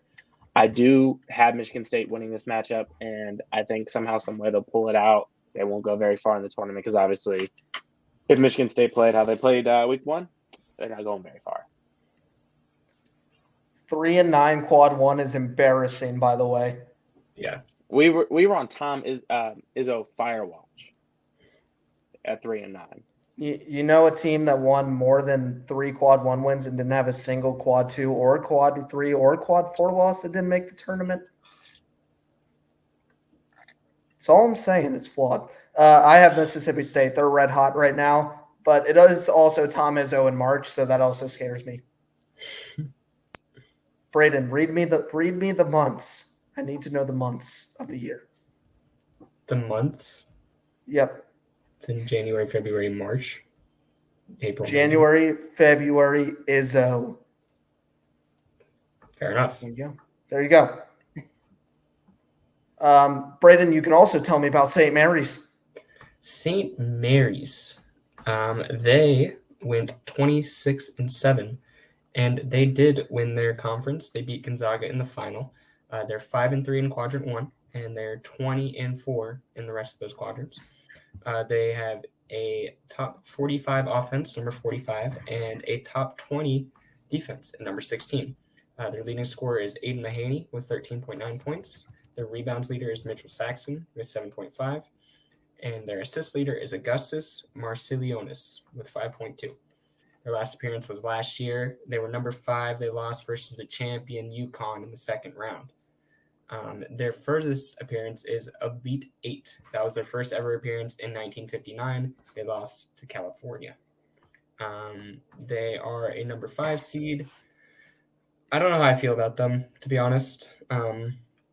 But also Grand Canyon. Tell me about Grand Canyon so I can make an accurate decision here. Sure can, Braden. Appreciate you asking. The Grand Canyon Antelopes, commonly misconstrued as anteaters. They're the antelopes. Let's get that right firsthand. Let's get some respect on this team's name. 29-4, they beat UT Arlington in the final. 1-0 in quad one, 27-4 in the remainder of them. 63rd ranked offense, 51 ranked defense. They're kind of in the middle of the pack for a 12 seed. Tyone Grant Foster, team's leading scorer, near 20 there. They were in the tournament last year, lost in the first round to Gonzaga. They've never, ever won at the D1 level, but they did. Their quad one win was against the eternal 5 seed San Diego State, 79-73. So big win there for the Antelopes. Definitely St. Mary's is a team on upset watch. If they can beat one 5 seed, they can beat another. If they can beat the eternal 5 seed, they can beat all of the 5 seeds. I like it. I like it a lot. I don't know if it will happen, but seeing a 5 seed as only 5.5 point favorite should make you question your bracket decisions. Yeah, in all seriousness, not a huge fan of the St. Mary's team, but I don't know if it happens with Grand Canyon. We'll just have to wait around and see, won't we? We will. Apparently, Bama made the bracket. Let's talk about them. Yep, Alabama. Nick Saban, baby. Convicts Unite. That was funny. Their record this year, 21-11. Conference record, 13-5. They lost to Florida, 102-88 in the quarterfinal of the SEC tournament. Their quad one record is 4-10, and their quad 2 through quad 4 record is 17-1. They are the second ranked offensive team in the nation. Very, very, very good offensively. But on the defensive side of the ball, they rank 112th. So that is pretty alarming as a 4 seed. Better hope they score a lot of points. Speaking of points, their points leader is Mark Sears. He is averaging 21.1 a game this year. Their rebounds leader is Grant Nelson, and their assist leader is Aaron Estrada. Their last tourney appearance was last year, where they lost in the Sweet 16 to the eternal 5 seed San Diego State. They have never won a March Madness championship game. The last time they made it to the championship game was 2011, where they lost to Wichita State. I think Charleston might be a sneaky upset here. Hold on. So you're telling me that Alabama's defense is worse than that of Colgate's and Western Kentucky's? Yes. Mama Wagner always said defense wins championships. Alabama ain't winning nothing. Nope. And they ain't even beaten Charleston first round. Oh. Talk about them. I will immediately come back at you. You gave me Charleston. You gave me the CAA. We all know how I feel about the CAA. Charleston's defense, 176. Defense wins championships. Well, their defense is not winning a championship. I don't want to talk about them even more. They were 27-7. I hope Alabama blows them out of the water. I hope they murder them just like their player murdered. That's all I have to say. Well, they're winning. Sorry. Braden Clemson. Clemson, 21-11. They did not win the ACC tournament. They lost versus Boston College. in the second round. They're 5-5, quadrant 1, 16-6, the rest of those quadrants. They're the 27th best offense in the country, 67th best defense. Their points leader is PJ Hall, 18.8. Their rebounds leader is Ian Shefflin. He has 9.5. And Chase Hunter is their assist leaders with 2.9. They're not swinging the rock.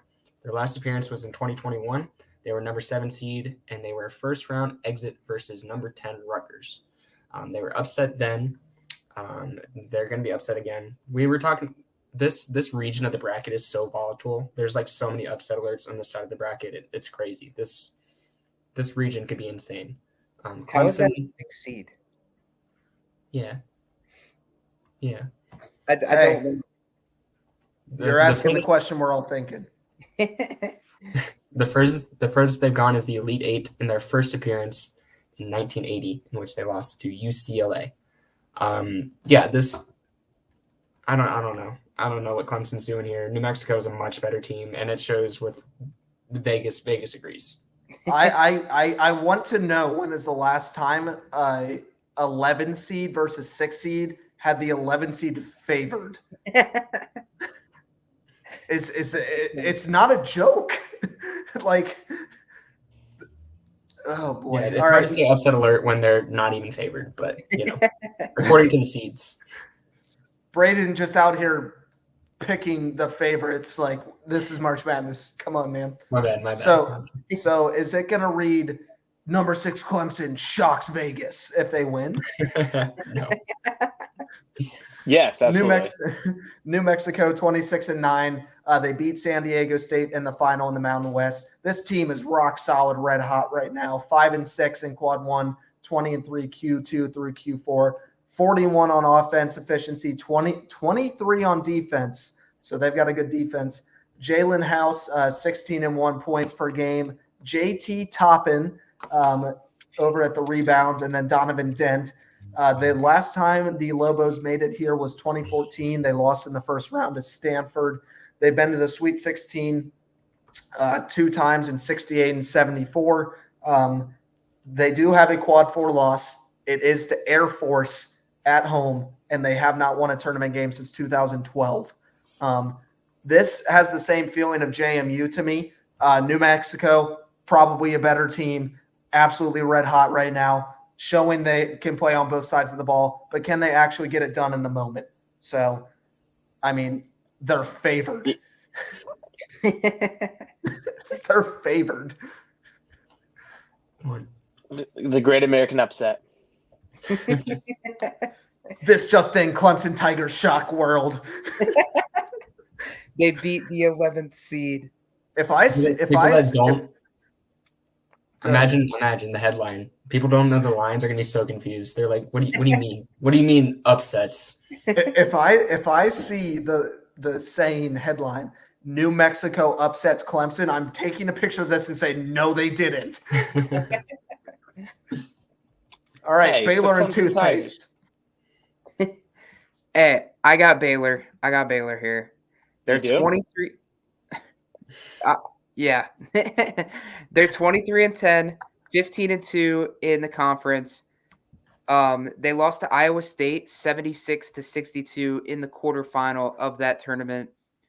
They're 10-9 in quad 1, so not the best within quad 1, but they are 12-1 quad 2 through quad 4. They rank 6th in offense in the nation, and they rank 64th in defense in the nation. Their points leader is Jacoby Walker. Their rebounds leader is Yves Missy. And their assists leader is Ray J. Dennis. Their last tourney appearance was last year, where they lost in the second round to Creighton. And the furthest they've made it in the tourney was 2021, where they won the ship over Gonzaga. Toothpaste. Colgate going 25-9. Yes, they beat Lehigh in the final, so obviously a really great team. They're 0-2 in quarter 1, but in quarter 2 they went 25-7, so 2 through 4. Their offense is ranked an abysmal 211. Their defense is a little better at 104. In 2023, they were in the tournament. They were the 15th team. They lost to Texas in the first round, and they never made it past the first round of 7-7 appearances. And they've had 4 straight appearances. If I was a betting man, you might as well just take Baylor and just call it a day. Colgate, stay on the toothpaste brand and just get out of business. They're going to wash you clean, baby. Cool. Hey, Colgate has been known to upset here and there, so keep an eye out for him. I can't wait to see Crest later. Hey. Wow. Braden, talk to me about Dayton. They went 24-7. They did not win their conference. They lost to Duquesne in the quarterfinals. They are 3-4 in quad 1 and 20-3 in the rest of them. They have an 18th ranked offense with an 87th ranked defense. Their leading scorer is also their leading rebounder, Darren Holmes II, with 20.4 points and 8.4 rebounds per game. Their assist leader is Kobe Elvis with 3.6 per game. Their last appearance for Dayton was 2017. They were the number 7 seed, and they were first round exit versus number 10 Wichita State. The furthest they've been is runner-up. They were runner-up in the tournament in 1967, in which they lost to UCLA. This Dayton team is interesting. They have some interesting losses on their resume. And they have an interesting matchup against Nevada. Tell me about it. Yeah, the Nevada Wolfpack, they lost to Colorado State in the quarterfinals, 26-7, 6-6 in quad 1, 19-1 in quad 2 through quad 4. So again, getting business done. This is something to listen to. They're the 40th offensive ranked team, 36th defensive ranked team. That pans pretty well. They play very consistent on both ends of the court. Gerard Lucas, 17.8 points per game, somebody to watch. And then Nick Davidson has 7.3 boards per game. They're the 2 stars for the Wolfpack. 2023, they lost in the first 4 to the Arizona State Sun Devils. Last season, they have reached the Sweet 16 twice in 2004 and 2016, respectively. Again, a 10 seed, 7 seed, 10 seed favored here. I 100% agree. I think the Wolfpack are actually underranked here. They should have been in an 8-9 matchup, in my opinion, if not the flip of this with them being a 7 seed. I think Nevada runs away with them, and a team that typically chokes in the tournament, Arizona, might have to watch their back. I like it. Cool. Well, I think that this next matchup is the perfect way to end these pick'ems. So take it away, Brent and Chris. Yep, I've got Arizona. Yeah, you can start, Brent. Long Beach State deserves to end it all. You're right. You can start. Yeah, that's my bracket winner, Long Beach State. You're talking about. Hey, it'll be the first team to win the tournament and then fire their head coach right after. So just remember. Great storyline there. Arizona, their record is 25-8, 15-5. Same as Long Beach. 15-5 in the conference. Did Arizona fire their head coach this year too? Not yet. We're gonna be here all night. If they lose to Long Beach State, they might. They lost to Oregon 68-66 in the Pac-12 tournament in the quarterfinal. In quad 1, they're 8-3. In quad 2 through quad 4, they're 17-5. But here's the thing. Ken Palm rankings, they check out. They check out good. Offensively, they rank 8th in the nation. Defensively, they rank 12th in the nation. So according to Joe's little stat there, they are a team to watch to maybe win this whole tournament. Their points leader, it's a guy we know. It's Caleb Love, averaging 18.1 points per game. Obviously, the former UNC Tar Heel. I'm glad he's out of there. Could be meeting up with them in the, what would that be, the Elite Eight? Because they're both in the South region. They could have an Elite Eight matchup. The Tar Heels lose in round 1. Yeah. Their rebounds leader is Amar Ballo, and their assist leader is Pele Larson. Their last tourney appearance, obviously last year, they lost in the first round to Princeton, a 15 seed. I'm sorry, Chris, but I don't think it's happening this year. The furthest they've made it in the tourney was 1997 against Kentucky, where they won the ship. Now that you got that out of the way, Long Beach State 21-14, and they beat UC Davis in the final. And by the way, they don't have a head coach, so just remember that after this season. So think about that. They were 0-1 in quarter 1. They only played one team, San Diego State. So impressive. They were 19-3, quarter 2 through 4. Some stats to blow you out of the water. Their ranking is 145 on offense, pretty good. 210 on defense, even better. So we're looking at a pretty stacked team going on. Their points leader has scored 17.8 points, not far from the 18-1 points, so don't count him out. Their rebounds leader has 10.4 rebounds as a league average. Their assists is 4.5. So we got some pretty great numbers. They've been to the Elite Eight actually in 1972. So 1972, 52 years ago. We just passed the 50th anniversary. They couldn't get it because they didn't make the tournament. This is the 50th year anniversary. Elite Eight team right there. You just heard it here, folks. You're welcome. I like Elite it. Eight matchup. I like it. What? Why not us? Why not us? That's the terminology around March Madness. And guys, we have to do it before we leave. We'll be super fast, I promise. It's time to pick the Sports Outlet Show bracket. So let me pull this baby up. Ooh. I know, a lengthy one. It happens when we have Chris on the pod. I'm just too hot for it. It's okay. All right. I'm going to take this off so we can see him. All right. UConn Stetson. UConn. UConn. All right. We'll all agree. FAU Northwestern. Northwestern. FAU. Northwestern. Oh. San Diego State UAB. San Diego State. Auburn Yale. Auburn. BYU to Quesna. The question. BYU. I have BYU. Did I hear any more? Okay. You Cool. you got it. It's 3. Illinois Morehead State. Illinois. Okay. Illinois. Washington State Drake. Drake. Iowa State South Dakota State. Iowa State. Sorry. UConn Northwestern. UNC. UConn. San Diego State Auburn. San Diego State. Auburn. I have San Diego State. Brent, did you say Auburn? I did. I'll switch it to San Diego State. I love Hold on. Hold on. I'll get David Barry on the phone. He'll answer this. Wow, better than Bryce. Hold on, guys. Technical difficulties.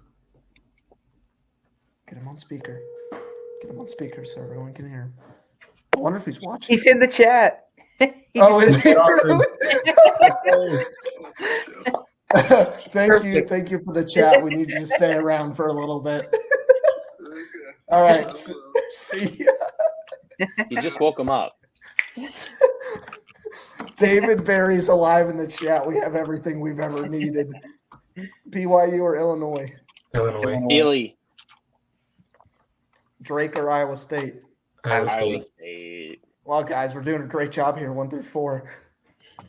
UConn, Auburn. I got UConn. Auburn. UConn. Auburn.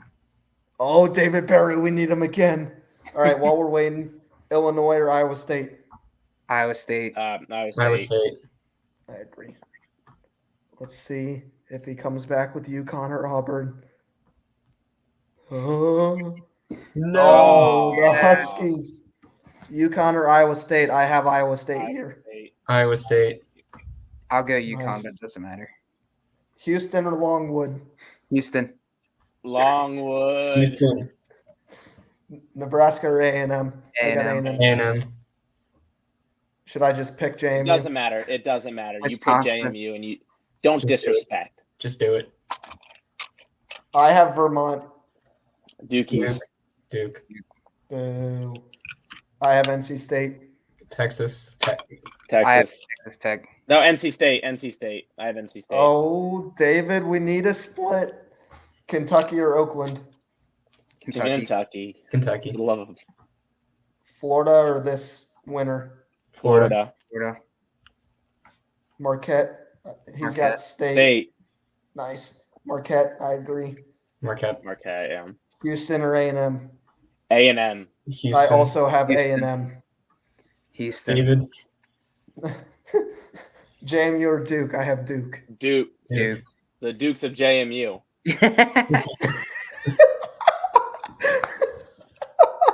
I have think David- Kentucky.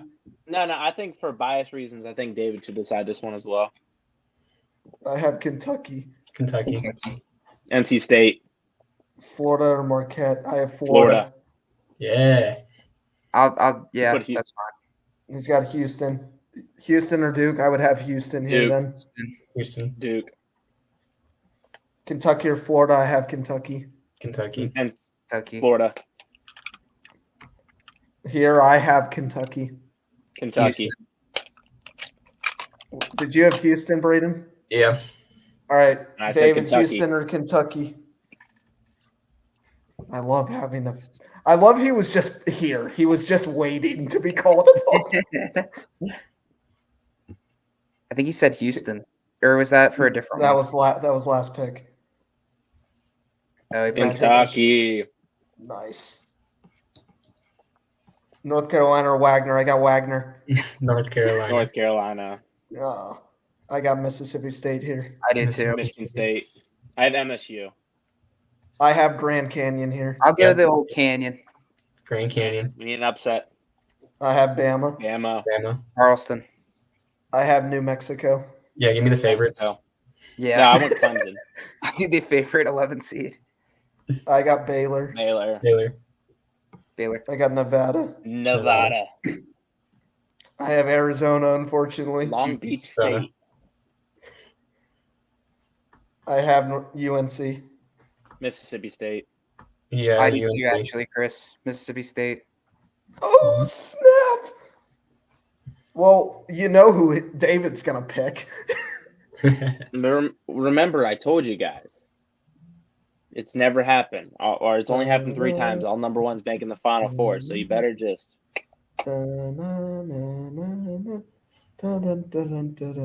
Grand Canyon or Bama? I have Bama. Bama. Grand Canyon. Canyon. Oh, He did it twice. He's got UNC, and then does he have Bama or Canyon?